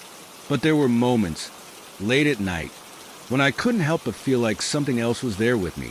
I would hear heavy footsteps echoing down the hallway when I knew I was the only one in the house. The sound would start slow, methodical, like someone walking with purpose, and then it would stop abruptly, as if the person had vanished into thin air. At first, I chalked it up to my imagination, the kind of thing that happens when you're alone for too long. But as the days went on, it got worse. The footsteps would come at odd hours, sometimes in the middle of the night, sometimes during the day when I was sure no one could be in the house. There was always a cold spot near the stairs, a place where I could feel a chill crawl up my spine whenever I passed by. One night, as I was sitting in the living room, I heard the familiar sound of footsteps. But this time, they were closer, much closer. I froze, my breath catching in my throat. The steps were right outside the door. I held my breath, listening for any sound, anything that would explain it. But there was nothing. I stood up slowly, trying to shake the unease that had taken hold of me. I was being ridiculous, I told myself. Just an old house with old noises. But as I reached for the doorknob, I stopped. The air felt thicker now, as though the very house itself was holding its breath. I opened the door to find nothing. No one was there, but the cold lingered, and the house seemed to watch me. The next morning, I woke up feeling unusually tired. I hadn't slept well, as the chill in the air had kept me tossing and turning throughout the night. I told myself it was just the house settling again, that I was being paranoid. But even as I tried to get on with my day, the unease lingered. The cold spot on the stairs felt like it had followed me, even in the daylight. It was the kind of day that seemed to stretch on forever. I spent most of it unpacking more boxes and arranging my things, but the entire time, there was a nagging feeling in the back of my mind. Something wasn't right. I tried to ignore it, convincing myself it was just the stress of the move, of starting over, of being in a place I wasn't quite sure about. Around noon, I decided to take a walk to clear my head. Maple Street was quiet, lined with houses that all looked similar, old but well-maintained. As I walked past the house on the corner, I noticed an elderly woman sitting on her front porch. She was staring at me with a sharp, knowing gaze. I felt a little self-conscious, but I smiled and waved. "New to the neighborhood, huh?" she called out, her voice a little raspy. I nodded. "Yeah, just moved in yesterday." She gave me a small, almost amused smile. "You'll be fine, as long as you don't mind the house's history." Her words caught me off guard. "History?" I repeated, a little unsure of how to respond. "Oh, that house has had its fair share of tenants," she said, leaning back in her chair, as if the conversation were a casual one. "Not all of them stayed long, mind you. Some left in the middle of the night, babbling about curses. Others, well, they heard things, saw things." She paused, her eyes flickering with something unreadable. "It's an old house, and old houses have their secrets." I chuckled nervously, trying to brush off her words. "I'm sure it's all just rumors," I said. "You know how these things go." The woman didn't smile back. "You might want to keep an eye on the attic," she added cryptically. "If you hear anything, just remember, it's been there long before you." With that, she turned away and went back inside her house, leaving me standing there, unsure of what to make of the conversation. I walked back to my house, the nagging feeling in my chest growing stronger. It wasn't just the footsteps anymore. Something else was in the air, something I couldn't shake. That night, the sounds returned, but this time, they were different. Instead of footsteps, there was a soft, scraping noise, like fingernails dragging across wood. It started in the hallway, just outside my bedroom door. I held my breath, trying to listen more closely. The noise was slow at first, faint, but then it grew louder, more persistent. I got out of bed, my heart racing, and walked toward the door. The noise stopped just as I reached for the doorknob. Silence. My hand trembled as I pushed the door open, half expecting to see someone standing there. But there was nothing. Just like before, I was left with that cold feeling. The same cold that had lingered around the stairs, now settled right at my feet, like something was waiting. I didn't sleep that night. Instead, I sat in the dark, listening to the house. The creaks, the groans, the whispers, they were all there. But somewhere deep inside, I knew the noises were not from the house.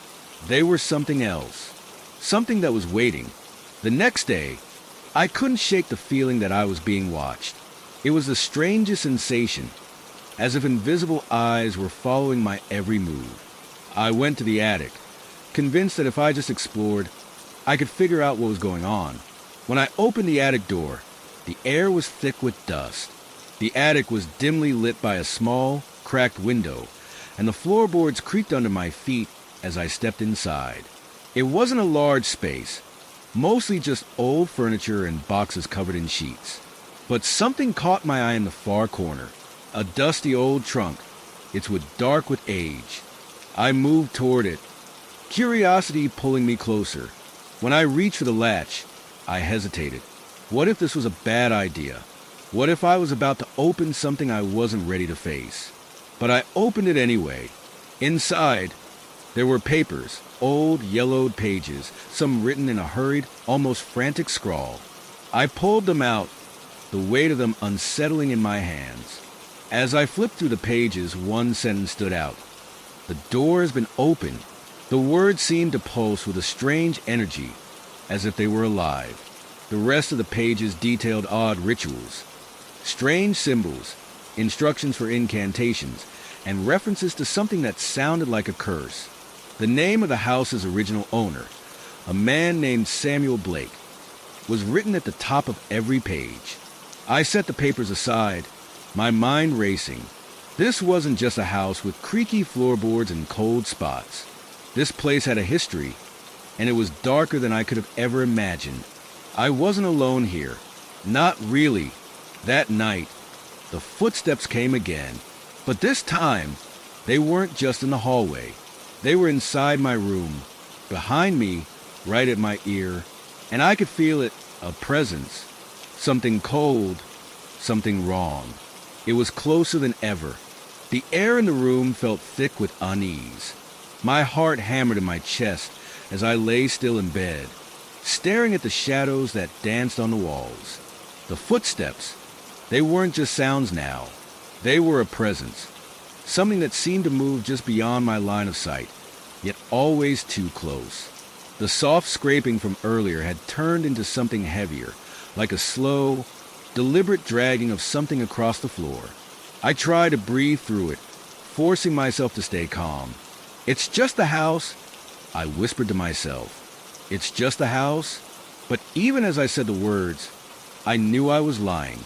The shadows seemed to grow longer, darker. The cool draft that had followed me through the house now seemed to press against my skin, chilling me to the bone. I closed my eyes, trying to block it out. But when I opened them again, the room was different. The walls seemed to pulse with a faint glow, just enough to make the shapes in the corners of the room stretch unnaturally. Something was in the room with me. I slowly sat up, my movements stiff and jerky.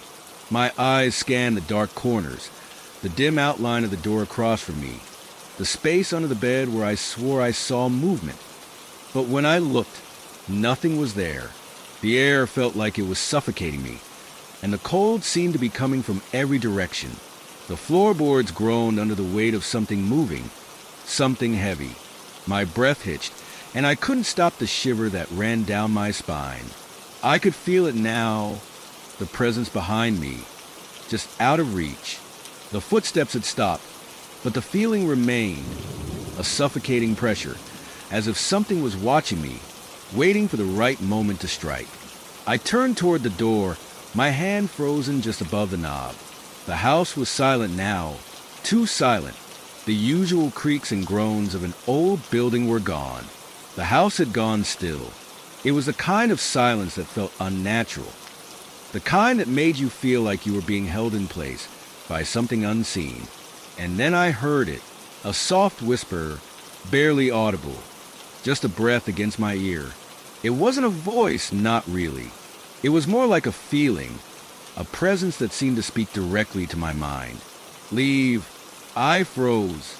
The words weren't loud, but they were clear. The voice, if you could even call it that, was full of malice, cold and distant. It sent a jolt of fear through my chest, but I couldn't move. I couldn't look away from the door. The cold that had followed me throughout the house was suddenly at my back, pressing in on me. I could feel the sensation of something sitting on the edge of my bed, a weight cold and heavy, as though something invisible was there. The mattress shifted as if someone had just settled down beside me. I jumped up, my heart racing, but the weight remained as if it were tethered to me. I turned quickly, searching for any sign of movement, any hint of what could be causing the sensation. But there was nothing but the oppressive air and the lingering sense of something watching, waiting. I couldn't stay in that room another second. I ran out of my bedroom and into the hallway, my bare feet slapping against the wooden floor. I nearly tripped over the creaky stairs, but I kept going, down into the living room, toward the front door. I reached for the doorknob, but it wouldn't budge. Panic surged in my chest as I yanked at it, but the door was locked from the inside. The house was trapping me. I spun around, my breath coming in ragged gasps, and there at the top of the stairs stood a shadow. It wasn't a person, not exactly. It was tall, too tall, its shape distorted, shifting like smoke. I could see the outline of a face, though its features were unclear, just an empty, dark void where eyes should have been. I stepped back, my body trembling with terror. I couldn't think. I couldn't breathe. It was real. It was real, and it was coming closer. I backed away toward the living room, my feet stumbling over the uneven floor. The shadow moved with me, gliding silently down the stairs. There was no sound, just the weight of its presence. The temperature dropped even further, until the air felt like it was frozen, solid. The lights flickered, and the room seemed to warp, the walls stretching outward, then collapsing inward. The space itself was changing. The shadow grew larger, its shape becoming more defined, more solid. It wasn't just an absence of light anymore. It had a form, a terrible form, and it was coming straight for me. I tried to scream, but my voice caught in my throat. My legs felt weak, like they were turning to stone. I wanted to run, but my body wouldn't move. It was as though the very house was holding me in place, keeping me from escaping. Then, a voice, not the whisper from before, but a deep, guttural sound, like something ancient and far too old. You should have never come here. The shadow lunged, and in that instant, I felt the cold, the overwhelming cold of death, like ice-cold fingers wrapping around my throat, pulling me closer to the darkness. But before I could do anything, everything went black. When I woke up, I was in my bed. The morning light filtered through the curtains, casting a soft glow over the room. I sat up, my heart racing, my breath shallow. It was quiet, too quiet. The house felt normal again. The cold, the shadows, they were gone. But I knew, deep down, it wasn't over. It couldn't be. The house had left its mark on me. I could still feel it, that oppressive weight, that cold presence, lingering in the corners of my mind. I needed to get out, but no matter how hard I tried, I couldn't shake the feeling that something was waiting for the next person to move in. Someone like me, someone who would open the door. I spent the next few days in a haze, barely able to function as the memory of that shadow haunted me at every turn. I told myself it was a nightmare, a figment of my imagination brought on by stress, the anxiety of moving into a strange house. But deep down, I knew it wasn't just a dream. It was real, and it wasn't done with me. The morning after the encounter, I tried to go about my routine, but everything felt off. The house felt quieter, almost too quiet, like it was holding its breath, waiting for something.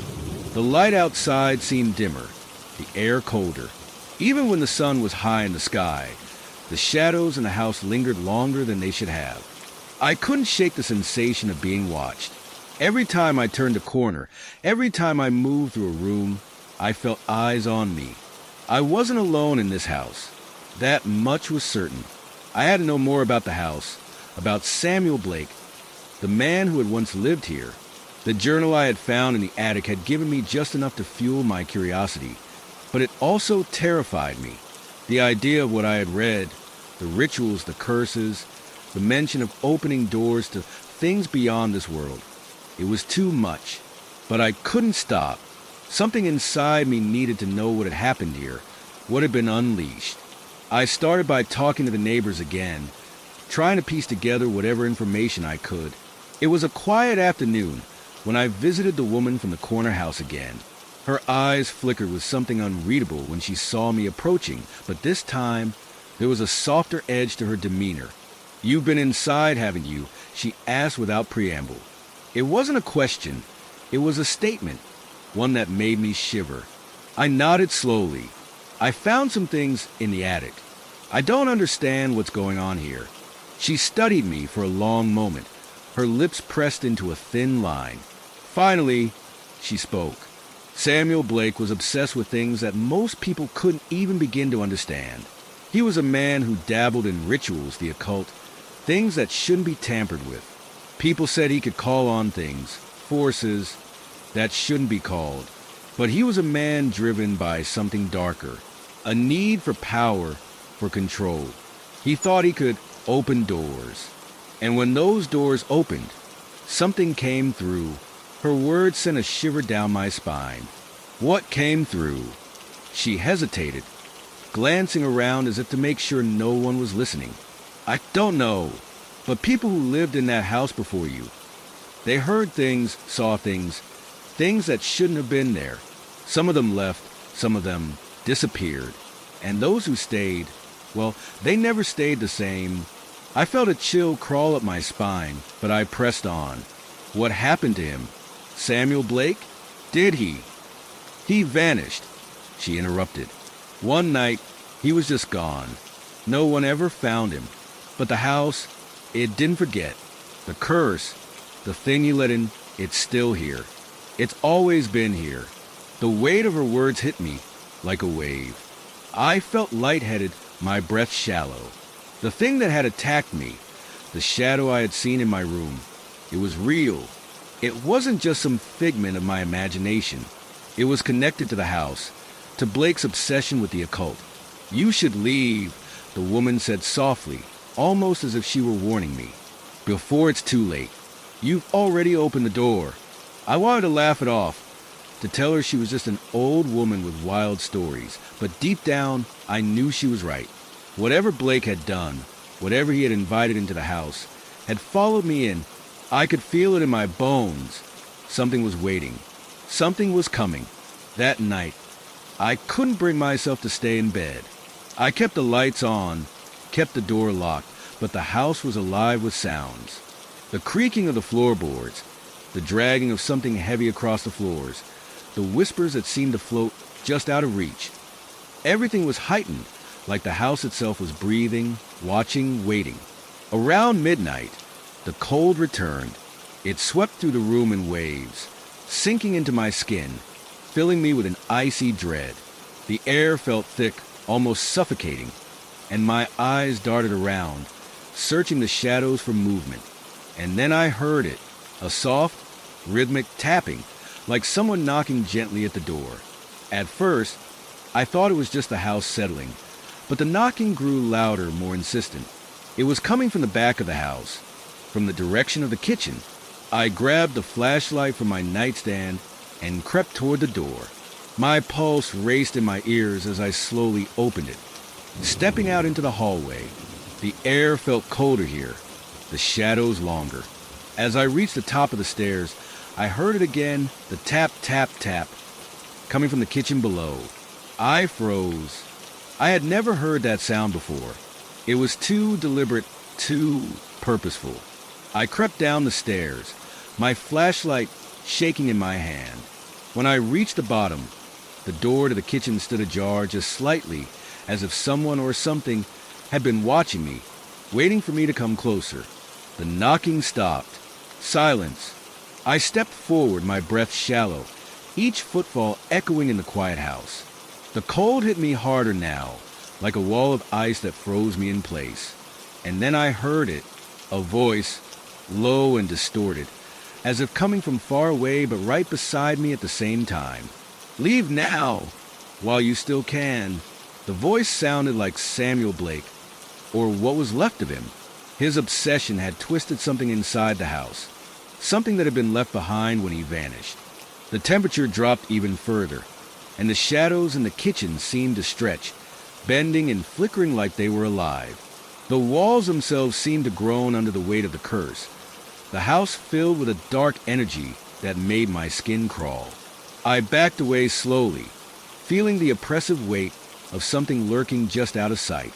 The door slammed shut behind me, and I spun around, terrified of what I might find on the other side. The house had claimed me. I could feel it now. Every moment spent in this house was dragging me deeper into its darkness. I couldn't escape it, no matter how hard I tried. Every time I thought I had the courage to leave, every time I told myself that I could walk out the door and never look back, something stopped me. It was like the house was pulling me back in, holding me hostage with its memories, its whispers, its terrifying presence. It wasn't just a building anymore. It had become a part of me. I spent the next day in a haze, too afraid to leave the house but unable to focus on anything inside it. I couldn't shake the feeling that something was following me, lurking just out of sight, waiting for me to make a mistake. I stayed inside, pacing through the rooms, not sure where to go or what to do. The house was eerily silent, but I knew better than to trust that silence. There was something watching me, something waiting. It was like the house was holding its breath, waiting for me to make the next move. I couldn't escape it, and the more I tried, the tighter its grip became. It was late in the evening when I finally ventured out again. I needed answers. I needed to understand what was happening to me, to the house, and to the people who had lived here before me. I needed to know what Samuel Blake had done, what ritual he had performed, and what curse he had unleashed upon this place. I made my way to the local library, hoping to find some old records or perhaps a newspaper clipping that would tell me more about the house's history. I had to know everything. I had to understand what was happening to me before it was too late. The library was small and quiet, with rows upon rows of dusty books that seemed untouched for years. I wandered through the aisles, searching for anything that might shed light on the house's past. It wasn't long before I stumbled upon a small, leather-bound book tucked away in a corner. The cover was old, worn, and faded, but the title caught my eye, The Cursed Houses of Our Town. I pulled the book from the shelf, my hands trembling as I flipped through its pages. It was filled with stories about the strange happenings in various homes around the area, but most of them seemed like rumors, wild tales told by the locals. But then I found it, the entry on Blake Manor. My heart skipped a beat as I read the words. Samuel Blake, a man obsessed with the occult, took possession of Blake Manor in the early 1900s. He was known for his strange behavior and his unholy obsession with summoning spirits. Neighbors reported strange noises and unexplained happenings around the house. Some said they saw figures moving behind the windows, while others claimed to hear chanting late at night. But it wasn't until Blake disappeared that the true horror of Blake Manor was revealed. I skimmed the next few paragraphs, my pulse quickening. Blake was last seen in 1923, shortly before the house was abandoned. His neighbors reported hearing frantic banging on the door in the middle of the night, followed by screams. When the authorities arrived, the house was empty, but the walls were covered in strange symbols. There were signs of ritualistic practices, and it was rumored that Blake had opened a door to something beyond. I felt my breath catch in my throat. The house had always been cursed, but what had Blake done to unleash this force? What had he summoned? And most terrifying of all, what if it was still here waiting? I read on, desperate to uncover more. The book described how several of Blake's neighbors had been affected by his practices. People who had lived near the house and been driven mad by the strange occurrences. One woman had been found wandering the streets, babbling incoherently about curses and shadows. Another man had been found at the foot of the stairs, his body contorted in unnatural ways, as if he'd been dragged to the top of the house by an invisible force. I could feel the sweat forming on my palms as I turned the pages, each new detail adding more weight to the terror that had been building inside me. But the most chilling part was the last sentence. Some say Blake's disappearance was not the end. Some say he was taken, consumed by the very forces he sought to control. And some say he's still here, watching, waiting for someone to open the door again. The blood drained from my face as I closed the book, the weight of the knowledge sinking in. Samuel Blake hadn't disappeared. He had been taken, consumed by whatever he had summoned. And whatever it was still here. It had been waiting for me, watching me since the moment I moved in. The house had already claimed me. I had to leave. I couldn't stay here any longer. But even as a thought crossed my mind, I knew it was already too late. The house wouldn't let me go. It had already decided that I was a part of it now. I rushed back to the house, my mind racing, but the closer I got, the more I felt the weight of something pressing in on me. The air grew thick, suffocating, and I could feel the oppressive energy of the house surrounding me.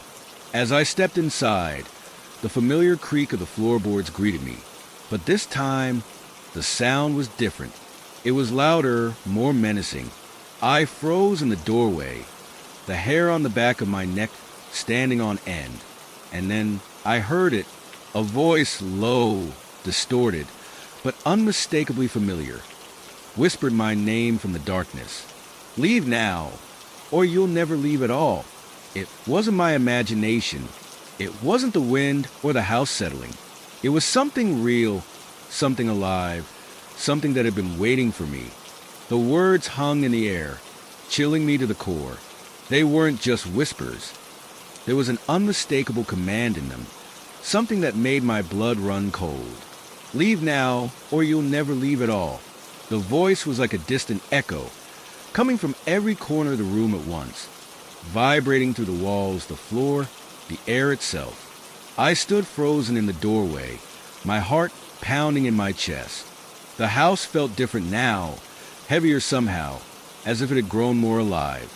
The air, once stale and oppressive, was now thick with an invisible weight, pressing down on me. I tried to move, but my legs felt like lead, as though the house was holding me in place, trapping me here. I shook my head, trying to dismiss the voice, but it echoed in my mind like a drumbeat, relentless and demanding. Leave now, or you'll never leave at all. I couldn't leave. I knew I couldn't, not without answers, not without understanding what was happening to me and why this house had such a hold over me. I had come this far. I had to know what Samuel Blake had done. What curse had he unleashed? I tried to steady my breath, pushing forward, forcing myself to take a step into the living room. The floorboards creaked under my weight, louder than they ever had before, as if they were groaning, warning me to stop. But I couldn't stop. Not now. As I walked deeper into the house, the air grew colder, a biting chill that seemed to seep through my clothes and into my skin. It was the kind of cold that made your bones ache, a deep, unnatural cold that didn't belong in the middle of a warm summer evening. My breath came out in visible puffs, and I rubbed my arms, trying to ward off the icy grip creeping over me. Then I heard it again, footsteps. Not my own, but heavy, deliberate footsteps, echoing through the halls behind me. I whipped around, but the house was empty. There was nothing there, nothing that could explain the sound that seemed to be closing in on me from all directions. I turned back toward the stairs, feeling the overwhelming urge to climb them. I didn't know why, but something told me that whatever was upstairs would reveal the truth. The truth about the house, about Blake, about the curse that had been set in motion so long ago. The house felt alive, watching me, judging me as I ascended the staircase, each step creaking loudly in the silence. The higher I climbed, the darker it became. The lights flickered, casting long shadows that danced unnaturally along the walls. The air grew colder still, the kind of cold that made my teeth chatter. As I reached the top of the stairs, I paused, listening. There were no more footsteps, no more sounds except the faint rustling of wind against the window.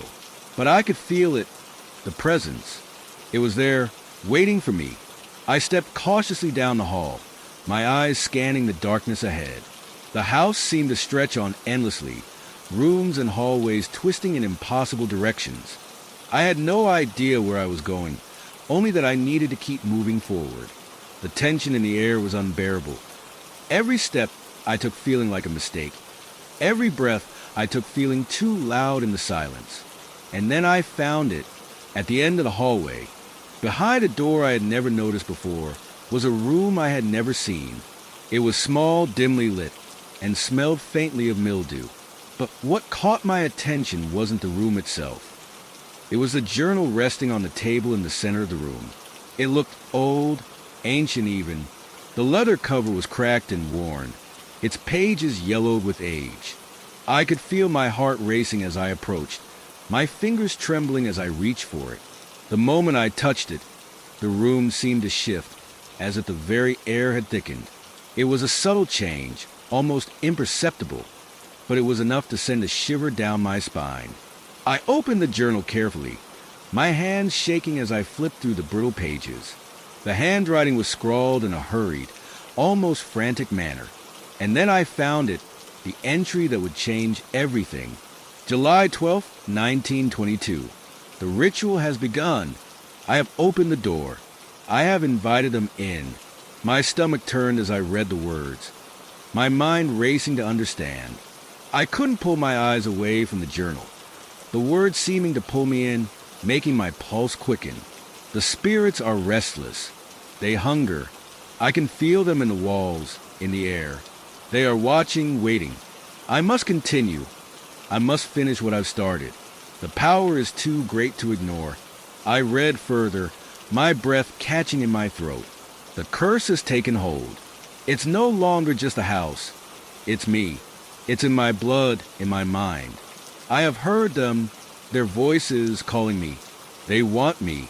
They will take me. I can't stop now. I can't. I have to complete the ritual. The words blurred before my eyes as I read them, and I felt the cold air intensify, the house seeming to groan in protest. I had to know more, but the thought of reading further made me feel sick, as though I was tempting fate, pushing deeper into a darkness I couldn't escape. Suddenly, a noise, a loud bang, shattered the silence. I spun around, heart racing. The door to the room slammed shut behind me, trapping me inside. The journal slipped from my hands as I rushed to the door, pounding on it with all my strength. But the door wouldn't budge. It was like it had sealed itself shut, as if the house itself was trying to keep me in. I backed away from the door, my chest heaving with panic. And then, from the darkness, came the sound, the same low, distorted voice I had heard earlier, but this time it was louder, more insistent. Leave now, or you'll never leave at all. I couldn't breathe. I couldn't think. All I could hear was the voice, ringing in my ears, filling my mind. And then the floor beneath me shifted, and I felt something cold, something alive, brush against my legs. I screamed and tried to move, but it was too late. The darkness closed in around me, and I knew with terrifying certainty that the house had claimed me. I don't know how long I was trapped in that room. Time lost all meaning as I fought against the overwhelming presence that seemed to press in from every corner, every crevice of the house. The cold grew sharper, more biting, until it felt like my skin was being pierced by needles of ice. My breath came in shallow gasps, freezing before it even left my mouth. I could feel my heart pounding in my chest, echoing in the silence, but every beat felt slower, weaker. It was the house. It was the house that was doing this to me. I stumbled backward, away from the door, feeling the walls close in around me. The journal lay forgotten on the floor, its pages fluttering like the wings of a trapped bird, but I couldn't focus on it anymore. I had to get out. I had to leave, but the house wouldn't let me. The floorboards creaked loudly beneath me, as if something or someone was walking just out of sight. My legs were unsteady, my mind spinning, but I had no choice. I had to try. I had to escape. I grabbed the door handle and yanked with all my strength, but the door was as solid as stone. There was no give, no movement. Panic surged through me, and I felt my throat tighten, my breath coming in short, ragged bursts. I turned, looking for another way out, but the room was small, suffocating, and there was nothing, no windows, no other exits. Just four walls closing in on me, and then I heard it, the unmistakable sound of footsteps, slow and deliberate, coming from the hallway outside. The same heavy footsteps I had heard earlier, the ones that had followed me through the house, the ones that I had tried so hard to ignore. They were here. I pressed myself against the wall, my heart thudding in my chest. The sound of footsteps grew louder, closer. There was no escape. The house had me trapped. The door rattled as if something or someone on the other side was testing it. I felt my stomach twist with dread. What was waiting for me out there? What had Samuel Blake unleashed upon this house? The voice, the cold, the footsteps, they were all connected, tied to whatever had happened here so long ago. Suddenly, the footsteps stopped. For a moment, there was nothing. The silence was so thick, so suffocating. I could almost hear my own heartbeat in my ears. Then, a faint scratching sound. It was coming from behind the door, from the other side, a soft, insistent scratching, like fingernails on wood, but the sound was wrong somehow. It was too slow, too deliberate, and it was getting louder. I pressed my back harder into the wall, my hands shaking as I gripped the edges of the floor, trying to keep my balance, trying to remain calm. But it was impossible. The scratching grew louder, more frantic, and then it stopped. There was a pause, a stillness that was even worse than the noise. And then I heard it, a whisper, a voice, low and guttural, but unmistakably clear.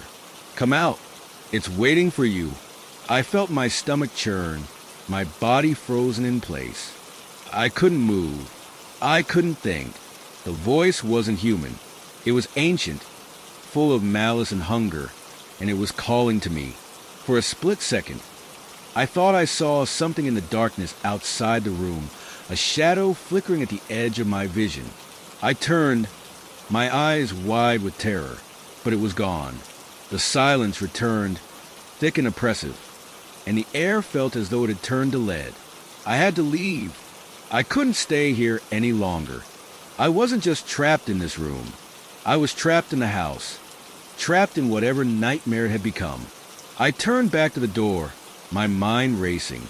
I had to get out. I had to break through.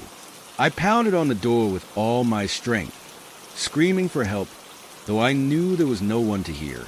The house was too old, too cruel, and it was not going to let me go without a fight. And then, as if an answer, I heard it, the faintest creak, so soft I almost missed it. The door was opening. I froze, my heart stopping in my chest. The door swung open slowly, impossibly, as if something was pushing it from the other side. But there was no one there. No figure, no shadow, just the emptiness of the hallway beyond. I didn't wait. I didn't hesitate. I ran. I bolted past the open door, through the hallway, down the stairs, my footsteps echoing through the house like a drumbeat. I didn't care where I was going. I just needed to get out. The house seemed to be alive, shifting as I moved through it, the walls warping, the floorboards creaking beneath my weight. I could feel something following me, something that was just out of reach, just beyond my sight. But I didn't look back. I couldn't. I reached the front door. my hands trembling as I fumbled for the lock. My pulse thundered in my ears, and I could feel the presence behind me, closing in, ready to claim me. With a final, desperate yank, the door opened. I ran out into the night, the cool air hitting my face like a slap. I didn't look back as I sprinted away from the house, away from the nightmare that had consumed me. The house was silent now, but I knew it wasn't over. I knew it would never be over. I could still hear it, the whispering, the scratching, the footsteps. The house would wait. It always did, and it would wait for the next person to come. The next few days passed in a blur. I couldn't sleep. Every time I closed my eyes, the images of that house, of the shadows that had lurked in the corners, haunted me. The whispering voice, the scratching, the relentless footsteps. I couldn't shake them, no matter how hard I tried. Every sound I heard, every creak in the floor, every breeze that seemed too cold, sent a chill down my spine. I couldn't tell if it was just my mind playing tricks on me, or if the house, somehow, had followed me. I tried to put it all out of my head. I tried to focus on my life outside of that place, my new apartment, the fresh start I had hoped for. But nothing seemed to erase the images, the feeling of being hunted. The house had left its mark on me. One evening, a knock on my door jolted me from my thoughts. I hadn't been expecting anyone. I opened the door cautiously, my heart pounding, ready for anything. It was Mrs. Dawson, my neighbor.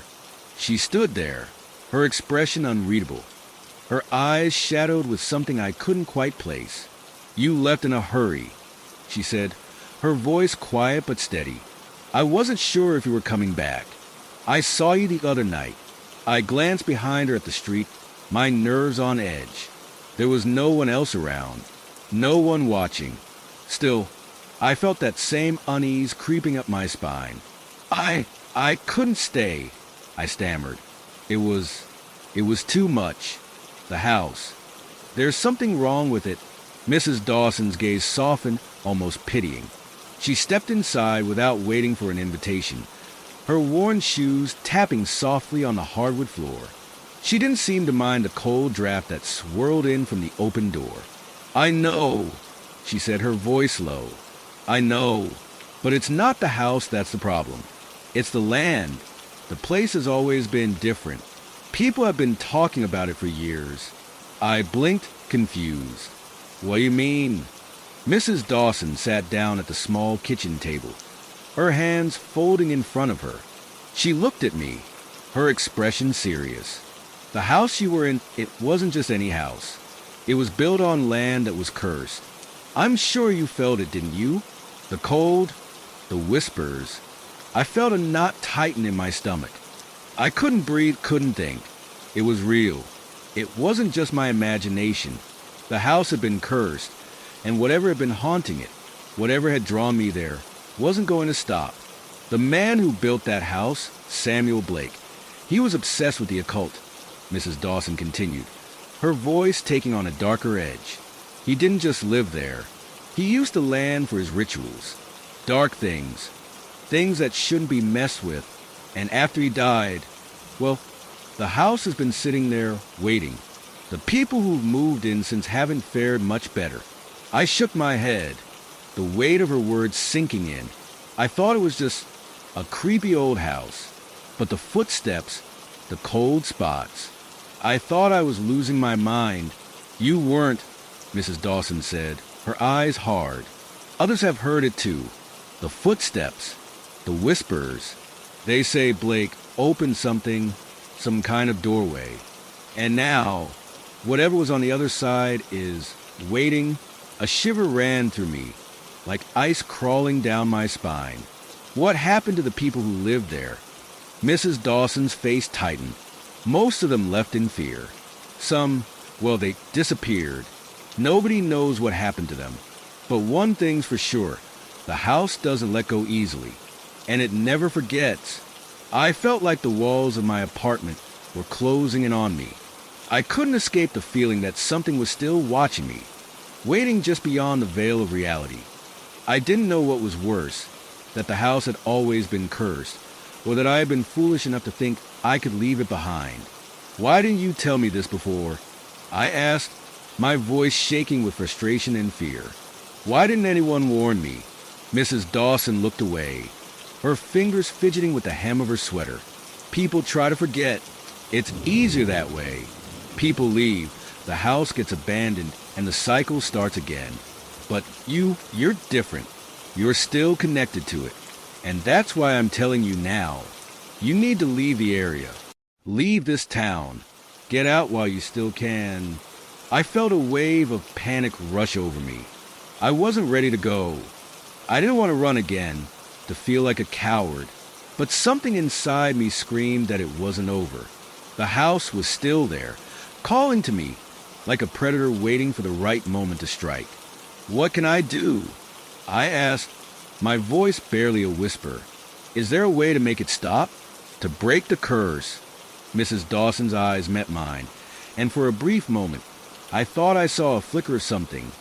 Fear, perhaps, or maybe something deeper, more ancient. You can't break it, she said softly. The curse is too old. The land, it's already been claimed. All you can do is keep moving. Never look back. Her words hit me like a hammer. Keep moving. Never look back. It seemed impossible, but as the minutes passed, I realized she was right. There was no escaping the past. No escaping what I had unleashed by stepping foot in that house. As Mrs. Dawson left, I felt the weight of the truth settle heavily in my chest. There was no escaping it. No escaping the house, the curse, or whatever had been awakened within those walls. And no matter where I went, I knew it wouldn't be the end. It would follow me, because that's what the house did. It waited, and I would always be its next victim. As I stood at the window, looking out into the darkening streets, I felt the air grow colder. A coldness that didn't belong to the night. A coldness that was much deeper than the chill of winter. It was the same cold I had felt in that house. The same cold that was creeping back into my life. And I knew, deep down, that I couldn't run far enough to escape it. The house was waiting, and it always would be. I didn't sleep that night. I couldn't. The words Mrs. Dawson had spoken echoed in my mind like a constant refrain, each repetition a nail being driven deeper into my consciousness. Keep moving. Never look back. But where could I go? How far could I run before the weight of what I'd seen, what I'd felt, caught up with me? The next day, I packed my things, though I didn't really have much. I didn't know what I was running from anymore, but the impulse to flee the town, to leave everything behind, consumed me. I grabbed what I could, tossed it into boxes, and locked the door behind me. I hadn't been back to the house since that night, since that horrible moment when everything had felt like it was closing in on me. Yet, I couldn't shake the feeling that something was still there, lurking just out of sight. It was like a shadow I couldn't outrun. It followed me everywhere I went. I took a deep breath as I drove away, my rearview mirror reflecting the distant outline of the house, now reduced to little more than a dark silhouette. I forced myself to look away, but it didn't help. The house was still there, sitting in my mind as it had been the entire time I'd lived in it. The scratching, the footsteps, the whispers, those things didn't end when I left. They had left their mark on me, dug their claws into my mind, and no matter how far I drove, they would follow. I found a new place in a town far enough from the old house, or so I thought. It wasn't much, but it was clean and the walls were sturdy. No creaking floors, no cold spots, no mysterious drafts that seemed to come from nowhere. For a moment, it felt like a fresh start, like I had finally left it all behind. But then that night, I heard it, the sound of footsteps. Soft at first, like someone was walking down the hall, but the pace was too slow, too deliberate. I froze, heart hammering in my chest, the hairs on the back of my neck standing up. I told myself it was just the house settling. I told myself I was imagining it, that this house was different, that there was nothing to fear here. But then the footsteps came again, louder, closer. I pushed myself out of bed, my feet landing on the cold hardwood floor with a sharp thud. I crept toward the door, my breath shallow and panicked. I peeked out into the dark hallway, my pulse quickening. Nothing. There was no one there. I exhaled, half relieved, half disappointed. Maybe it was just the wind. Maybe the house was just, well, settling. I tried to convince myself it was nothing. I turned back to my bedroom, but as I did, I noticed something on the floor. A small, blackened smear, like ink or soot. I knelt down, my fingers trembling as I touched the mark. It was cold. No! Colder than the air around me. My skin prickled, and I pulled my hand back, staring at the stain with wide eyes. That's when I heard the whisper. It was faint, like a distant breath, but it was unmistakable. And it wasn't coming from outside my door. It came from behind me. I spun around, my heart leaping into my throat. The room was empty, just the soft glow of the streetlight filtering in through the blinds, casting long shadows against the walls. But the whisper had been there. I was certain of it. My hands shook as I turned back toward the floor, looking at the mark again. It hadn't been there when I had first entered the room. I hadn't seen it before.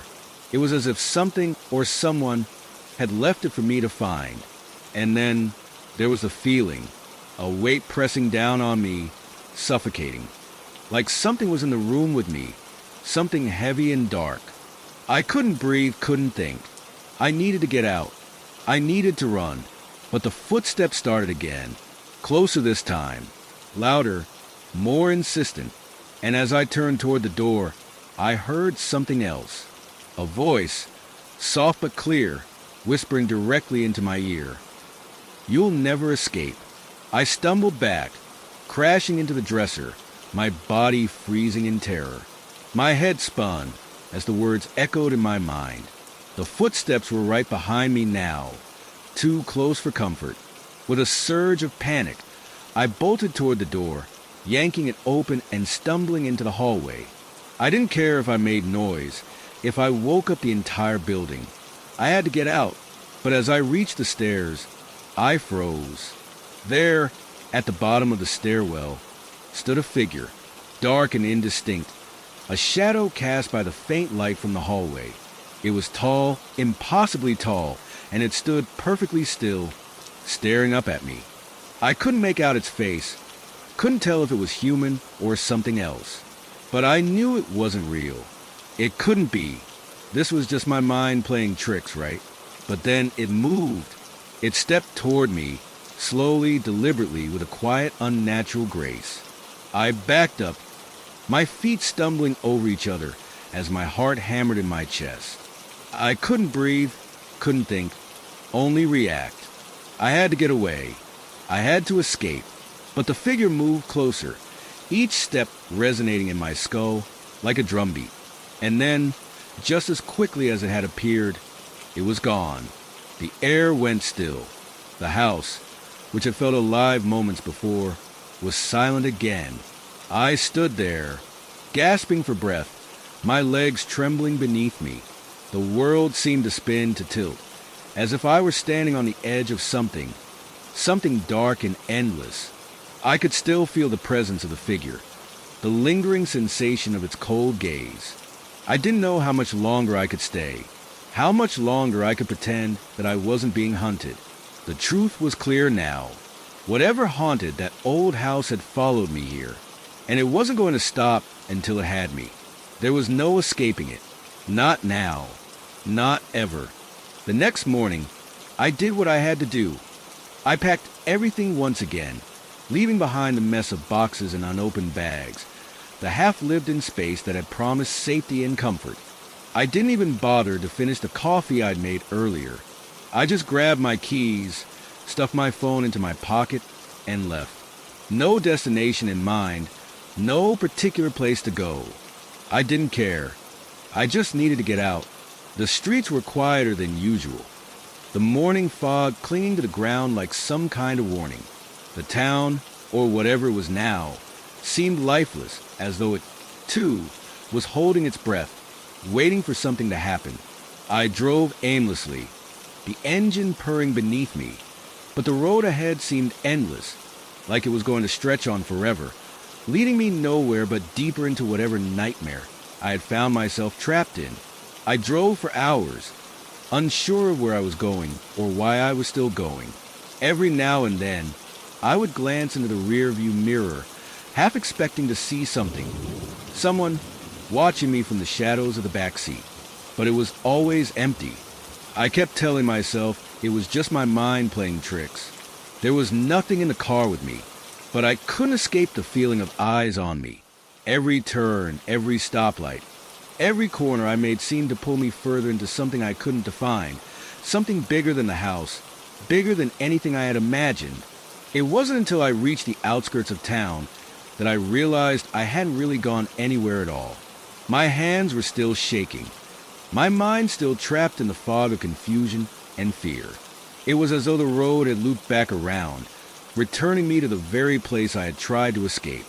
I pulled over to the side of the road, hands gripping the steering wheel like it was the only thing keeping me grounded. My mind was foggy, my vision swimming, and for a moment I couldn't remember why I had driven at all. My thoughts were jumbled, fragmented. That's when I saw it, a sign, not one that I had seen before, not one I could remember ever noticing. It stood at the entrance to a small, forgotten road, the name barely legible from the distance, but it was enough to catch my attention. Whispering Pines Road.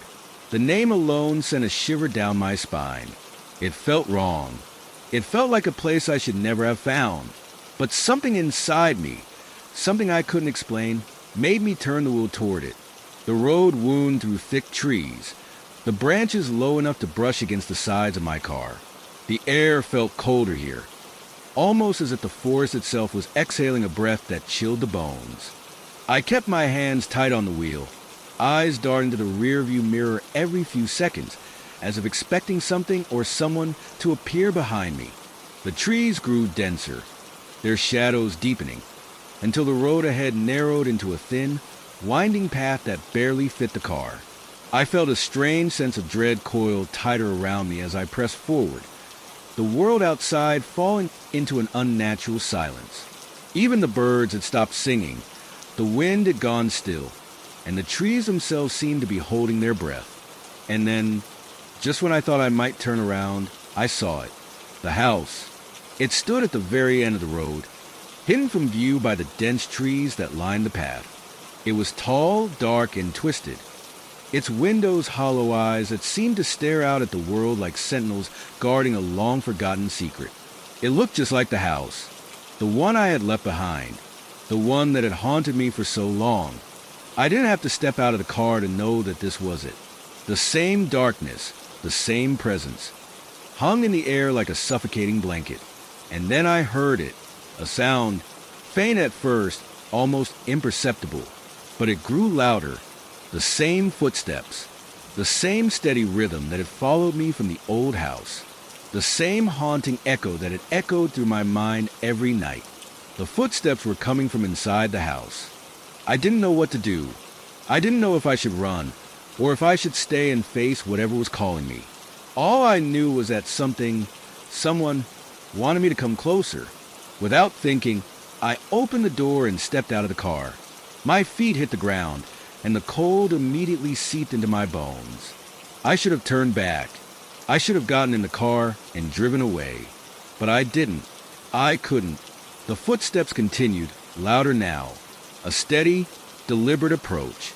Something was moving inside the house. Something was waiting for me.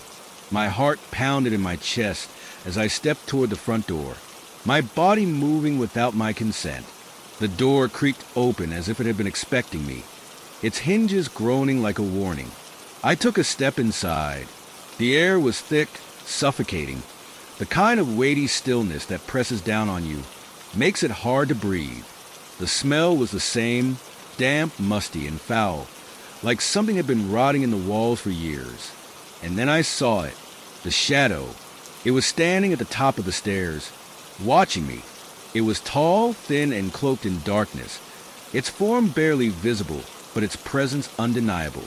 It didn't move, but I could feel it there, like it was waiting for me to make the first move. I couldn't move. My feet were glued to the floor, my body frozen in terror. And then the voice came, low, whispering, a sound that crawled up my spine and sank into my skull.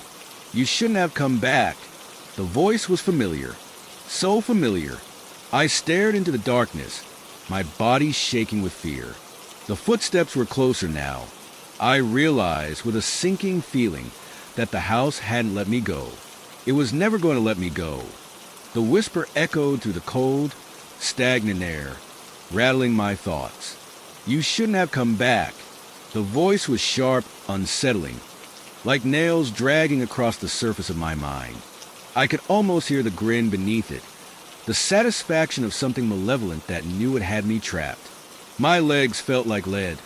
Every step toward the house seeming like an act of sheer defiance against the primal terror clawing at my insides. But I had to keep moving forward. I didn't want to. Every cell in my body screamed for me to run, to escape, but I was paralyzed. There was something magnetic about the house now. Some invisible force had its grip on me, pulling me into its depths. The shadow at the top of the stairs shifted, a faint movement. It was a trick of the light, I told myself, but deep down, I knew it wasn't. The shadow wasn't a trick. The thing standing there wasn't a figment of my imagination. And then I heard it. Footsteps. Slow, deliberate, coming down the stairs toward me. Not a creak of wood this time, but the unmistakable sound of boots dragging across the floor. Something heavy was moving closer, inching its way toward me like a predator, closing in on its prey. I couldn't breathe. I was frozen, caught in a moment that felt like it would stretch on forever.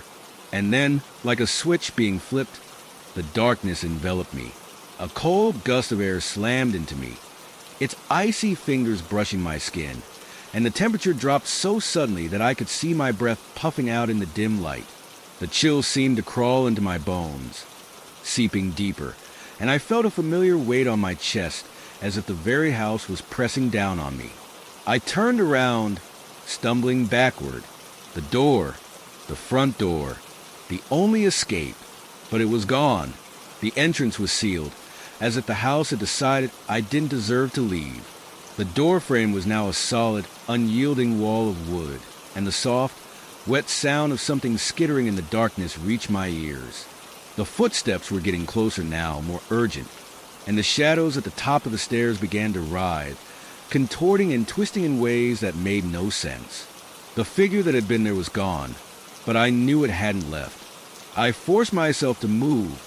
I had no choice. I turned back toward the house's interior, the long, winding hallway leading deeper into the darkness. The walls seemed to close in on me with every step I took. They were too narrow, too suffocating. I could hear my heartbeat in my ears, every thud of my pulse reverberating through my chest like a warning. Something was there, in the house, something waiting. A flicker of light caught my eye, a dim light, flickering in one of the rooms just ahead. It was too faint to be natural, too unstable, but it called to me, beckoned me to come closer. I couldn't resist. I had to know. The hallway twisted, the shadows making it impossible to gauge how far I had walked.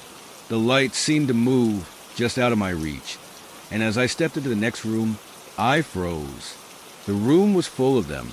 The walls were covered in symbols, not the kind you'd expect to find in a living room.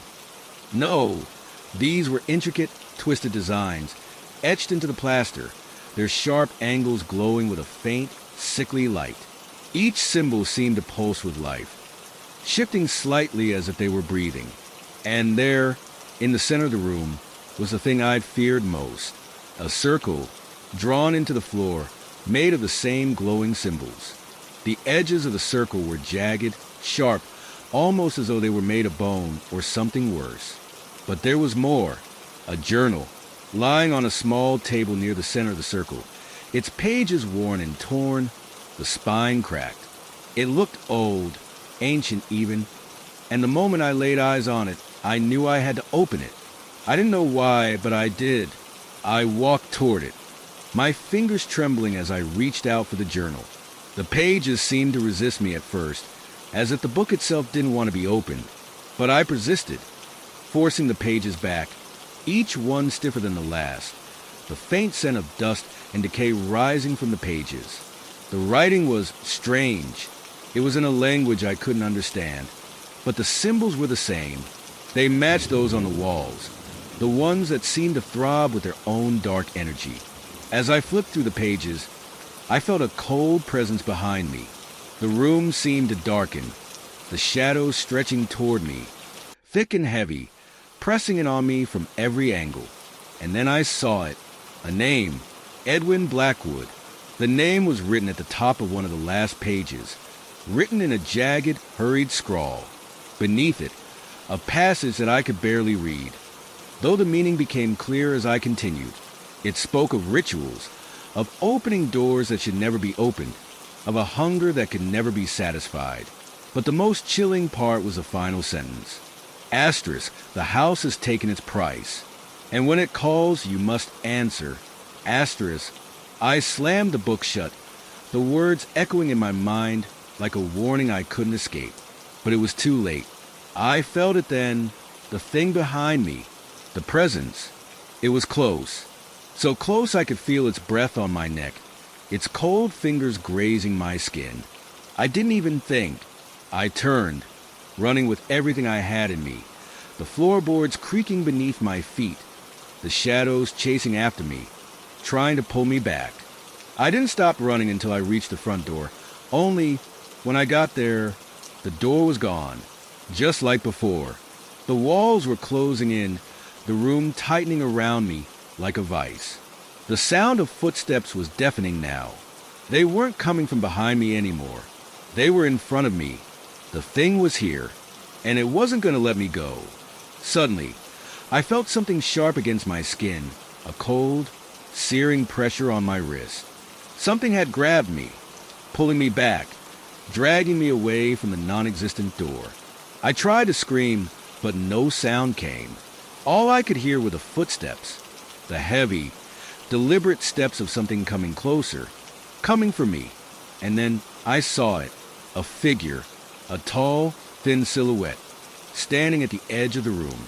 Its face was obscured, but its eyes, those eyes, hollow, black, empty. It reached for me, and I couldn't escape. The darkness swallowed me whole. I don't know how long I was out. It could have been minutes or hours. All I know is that when I opened my eyes, I was no longer in the house. I was outside. The cold, crisp air hit my face like a slap, and I gasped, the chill cutting straight through me. My body trembled uncontrollably, and for a moment, I couldn't even make sense of where I was. The house had been behind me, looming, but now it was gone. It had disappeared, vanished into the dark of the night, like it never existed. But it wasn't the house that had me paralyzed with fear. It was a feeling that something was still with me, watching, waiting. I glanced around, trying to make sense of my surroundings. The trees, bare and twisted, stood like silent sentinels in the night, their branches swaying in the wind. The road stretched out before me, empty, leading into an endless stretch of nothingness. There was no sign of life, no sign of anyone, just a heavy silence, broken only by the whisper of the wind. I staggered to my feet, disoriented, my legs unsteady beneath me. The journal, Edwin Blackwood's journal, was in my hand. I don't remember picking it up, but somehow I was holding it, clutching it tightly as if it were the only thing anchoring me to reality. My breath came in ragged gasps, the fear still gnawing at my insides. What had happened? Had I really left the house? Was I free? But something told me I wasn't. Not really. I took a step forward, glancing over my shoulder at the empty space where the house had once stood. The weight of the silence was suffocating, pressing down on me from every side.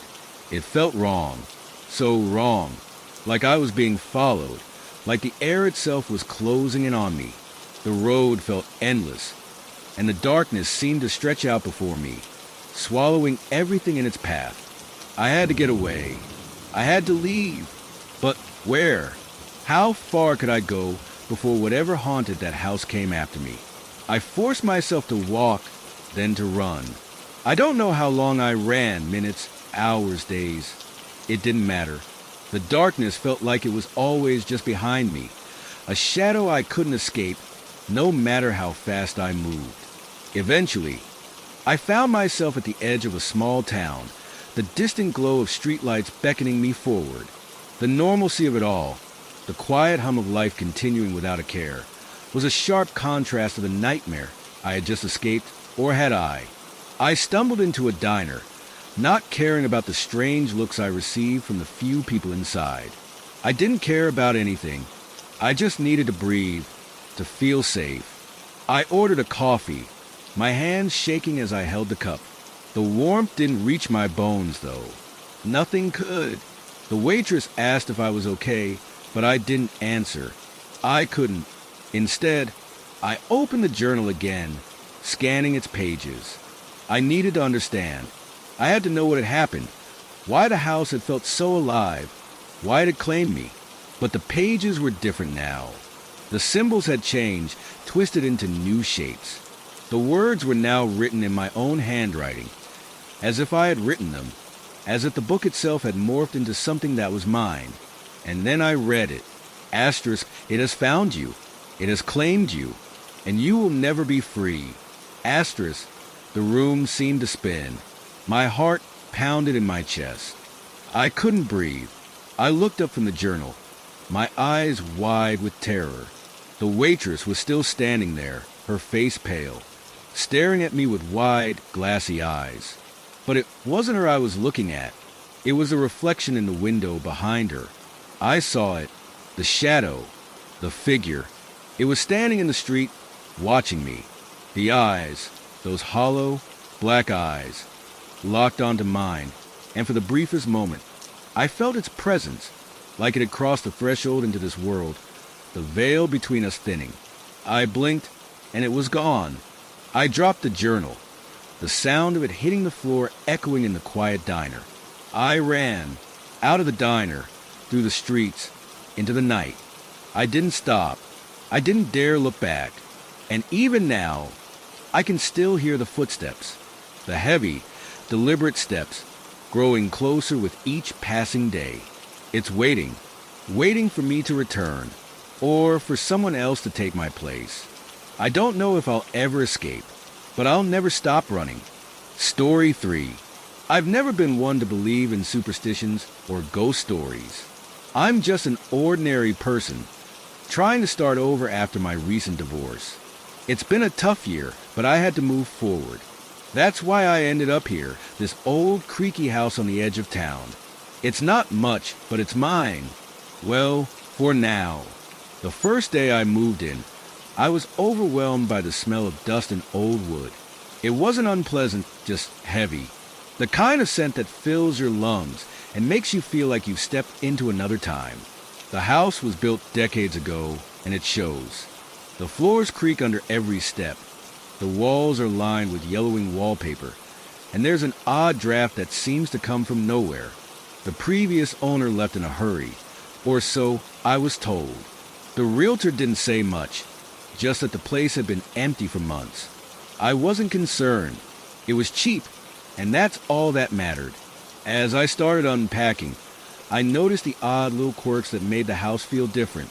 The way the floorboards groaned in the hallway at night. The cold spots that seemed to appear in random places. The strange hum in the walls, like the house was whispering to itself. But these were just the things old houses do, right? It wasn't anything to get worked up over.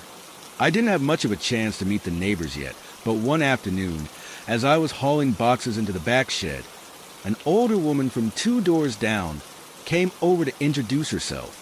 Her name was Mrs. Langley, and she had that look of someone who had lived in the neighborhood her entire life. "Nice to meet you," I said, offering a handshake. She smiled, though there was something strange in her eyes. "You're the new tenant, then?" I nodded, feeling a bit awkward. "Be careful in that house," she said, her voice low. "It's not what it seems." I blinked, confused. "What do you mean?" She hesitated for a moment, glancing around as if checking for eavesdroppers. People say it's cursed. They say the last tenant, a man named Samuel, went mad, ran out of here in the middle of the night, babbling about footsteps, voices, something following him. Some say he even heard whispering in the walls. I laughed it off, trying to make light of it. I'm sure it's just an old house settling. You know, creaks and groans. Mrs. Langley didn't smile. You might think that at first, but believe me, it's more than that. Keep your wits about you. She didn't say anything else, just turned and walked away, leaving me standing there with her words hanging in the air. I wasn't about to let an old woman's gossip get to me. After all, I'd just gone through a messy divorce. I was used to dealing with things that didn't make sense. So I put the strange conversation out of my mind and went back to unpacking. That night, I settled into my new home. The house felt empty, but in a way, I kind of liked it. It was quiet, too quiet, just the soft hum of the refrigerator and the occasional creak of the house settling. I was getting used to it, or so I thought. But then, around 3 a.m., I woke up to a sound. It was faint at first, like footsteps in the hallway. Heavy, deliberate steps. They weren't loud enough to be a disturbance, but they were there. I sat up in bed, listening. The sound continued, moving closer. My heart started to race, and I wondered if the house's age was just getting to me. Maybe it was the wind or the house's old plumbing acting up. I didn't want to freak myself out. So I pulled the covers up over my head and told myself it was nothing. But it wasn't nothing. The footsteps didn't stop. They grew louder, closer, until I could almost hear the person breathing just outside my door. My body tensed, and I couldn't bring myself to move. I stayed frozen in place, waiting for whatever was out there to make its move. Finally, the steps faded away, and all was silent again. I lay there for what felt like an eternity, my heart pounding in my chest, but nothing else happened. When I finally drifted back to sleep, I told myself it was nothing, just the house settling. Like Mrs. Langley said, nothing more. The next day, I chalked it up to an overactive imagination. But as the days passed, the sounds continued. Footsteps, scratching, even whispers. It wasn't every night, but it was often enough to make me question my sanity. I kept hearing them, loud and distinct, as if someone was moving around in the house when I wasn't awake. The creaking floorboards, the strange rustling in the walls. It was all too much to ignore. I couldn't shake the feeling that something was watching me, waiting for me to notice. I told myself it was all in my head, that I was just getting too stressed. But one night, after another round of strange noises, I decided to do something about it. I was going to find out what was really going on in this house. I started by going through the attic. The place had a musty smell, and the dust was thick enough to make me sneeze, but I didn't care. I pulled down an old, dusty box and opened it up, expecting to find nothing but forgotten junk. But that's when I saw it, an old leather-bound journal. Its pages yellowed with age. There was something odd about it, something that made my stomach twist. I opened the first page, reading the faded ink. The journal belonged to a man named Samuel, the same man Mrs. Langley had mentioned. As I read on, I felt a chill creep down my spine. Samuel had written about strange happenings, strange rituals he had been performing in the house. He spoke of summoning spirits, opening doors to other worlds, and feeling a presence in the house that wouldn't leave. The further I read, the more terrified I became. This wasn't just a story of a man losing his mind. Samuel was trying to summon something, and it sounded like whatever he had called was still here, still waiting. I slammed the journal shut, my heart racing. I didn't want to believe it, but the more I thought about it, the more I realized that the house's strange noises, the footsteps, the whispers, they weren't random. They were something else. I had to get out of here, but I didn't know where I could go or what I could do to escape whatever had been awakened in this house. The sounds grew louder each night, closer and more insistent. until I couldn't tell whether they were real or just in my mind. But the house wasn't empty, and I wasn't alone. Chapter 2. I tried to ignore it, tried to convince myself that it was just a house, that I was imagining things. But the more I thought about it, the more the journal haunted me. Samuel's words echoed in my mind, his descriptions of rituals, whispers, and footsteps. That night, as I lay in bed, I heard it again, the footsteps. But this time, they weren't in the hallway. They were inside the room, slow, deliberate, each step heavier than the last. I couldn't move, couldn't scream. I just lay there, frozen, listening to the sound of someone or something approaching. Then it stopped. For a moment, everything was still. The air grew cold. So cold, I could see my breath fogging in front of me. I felt a weight on the bed beside me, as if something or someone was sitting next to me. My heart pounded and I couldn't breathe. I forced myself to look, but when I did, there was nothing there. Just the emptiness of the room, the soft rustle of the curtains in the breeze. But I couldn't shake the feeling that something was there. I jumped out of bed, desperate to get away. I ran for the door, but before I could reach it, I heard the whispers. They were all around me, close, too close. The air thickened, pressing in on me, as if the house itself was alive. I don't know how long I was standing there, shaking, before I finally ran out of the room. I didn't even grab my things. I just needed to get away, to escape the cold, suffocating presence that had filled the house. I didn't care where I went, as long as it was far from this place. I left the house behind, never looking back. But as I drove away, I couldn't shake the feeling that whatever had been waiting in that house wasn't gone. It was still there, lurking, waiting for the next person to move in. And I couldn't help but wonder, would they hear the footsteps too? Would they feel the cold air, the whispers in the walls? Or would they ignore it, just as I did, until it was too late? Maybe it's better that I don't know. But I can't forget what I felt, what I heard, what was waiting. And I know one thing for sure. That house will never be empty again. The days dragged by in that old house, each one a slow march to something I couldn't quite name. I began to think it was all in my head. Stress from the move, the divorce, the isolation. Maybe the creaking floorboards, the strange smells, and the sounds at night were just part of an old house settling. But even as I told myself that, something didn't sit right. There was a heaviness in the air, an unspoken tension that I couldn't shake. At night, I would hear footsteps.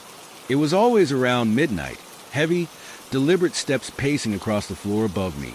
The sound would come closer and closer, like someone was walking through the empty rooms of the house. But no one was there. Every time I checked, the house was silent. The first few times, I thought it was just the house shifting, settling into its bones. But the more it happened, the more unsettling it became. I began to dread the nights. One evening, I decided to confront it. I grabbed my flashlight and headed into the attic, the one place I hadn't dared explore yet. The stairs groaned under my weight as I made my way up, the air in the attic thick with dust and neglect. The flashlight flickered as I swept it across the room, revealing old furniture draped in white sheets, boxes stacked high with forgotten belongings. But there in the corner, something caught my eye, a leather-bound journal, half hidden behind an old mirror. I reached for it, the weight of the book in my hand strange, almost familiar. As I opened it, the pages crackled, revealing cramped handwriting, filled with strange symbols and words I didn't understand. It was Samuel's journal, the previous tenant. My heart skipped a beat as I flipped through the pages, each entry more disturbing than the last. Rituals, incantations, mentions of something dark that was growing stronger with every passing day. As I read, I realized something. Samuel hadn't just been living in that house. He had been trying to unlock something ancient and dangerous. And worse still, it seemed that whatever he had done, whatever he had summoned, was still there. I could feel it, the presence, the weight of it, I closed the journal, my hands trembling. I felt the cold again, creeping up my spine. And then, just as I was about to leave, I heard it. Footsteps. Heavy, slow, as though someone was walking right behind me. I froze, my breath caught in my throat. Turning slowly, I expected to see nothing, but there, in the shadows, a figure stood, a dark silhouette, its face obscured by the dim light. I ran. I bolted out of that attic, down the stairs, and into the street. The sounds, those footsteps, followed me, echoing in the distance. I couldn't stay there anymore. The next day, I packed my things in a panic. I was done with that house, done with its dark secrets. But as I walked out the door for the last time, I heard something soft, almost indistinguishable at first, like a whisper coming from inside the house. My name, just my name, Samantha. I never looked back, but as I left, something gnawed at me. That feeling, that weight in the air, it wasn't gone. It followed me. Even now, in the quiet of my new apartment, I can still hear it sometimes. The footsteps, the whisper, whatever was in that house, it's still out there. And I don't think it's finished with me yet.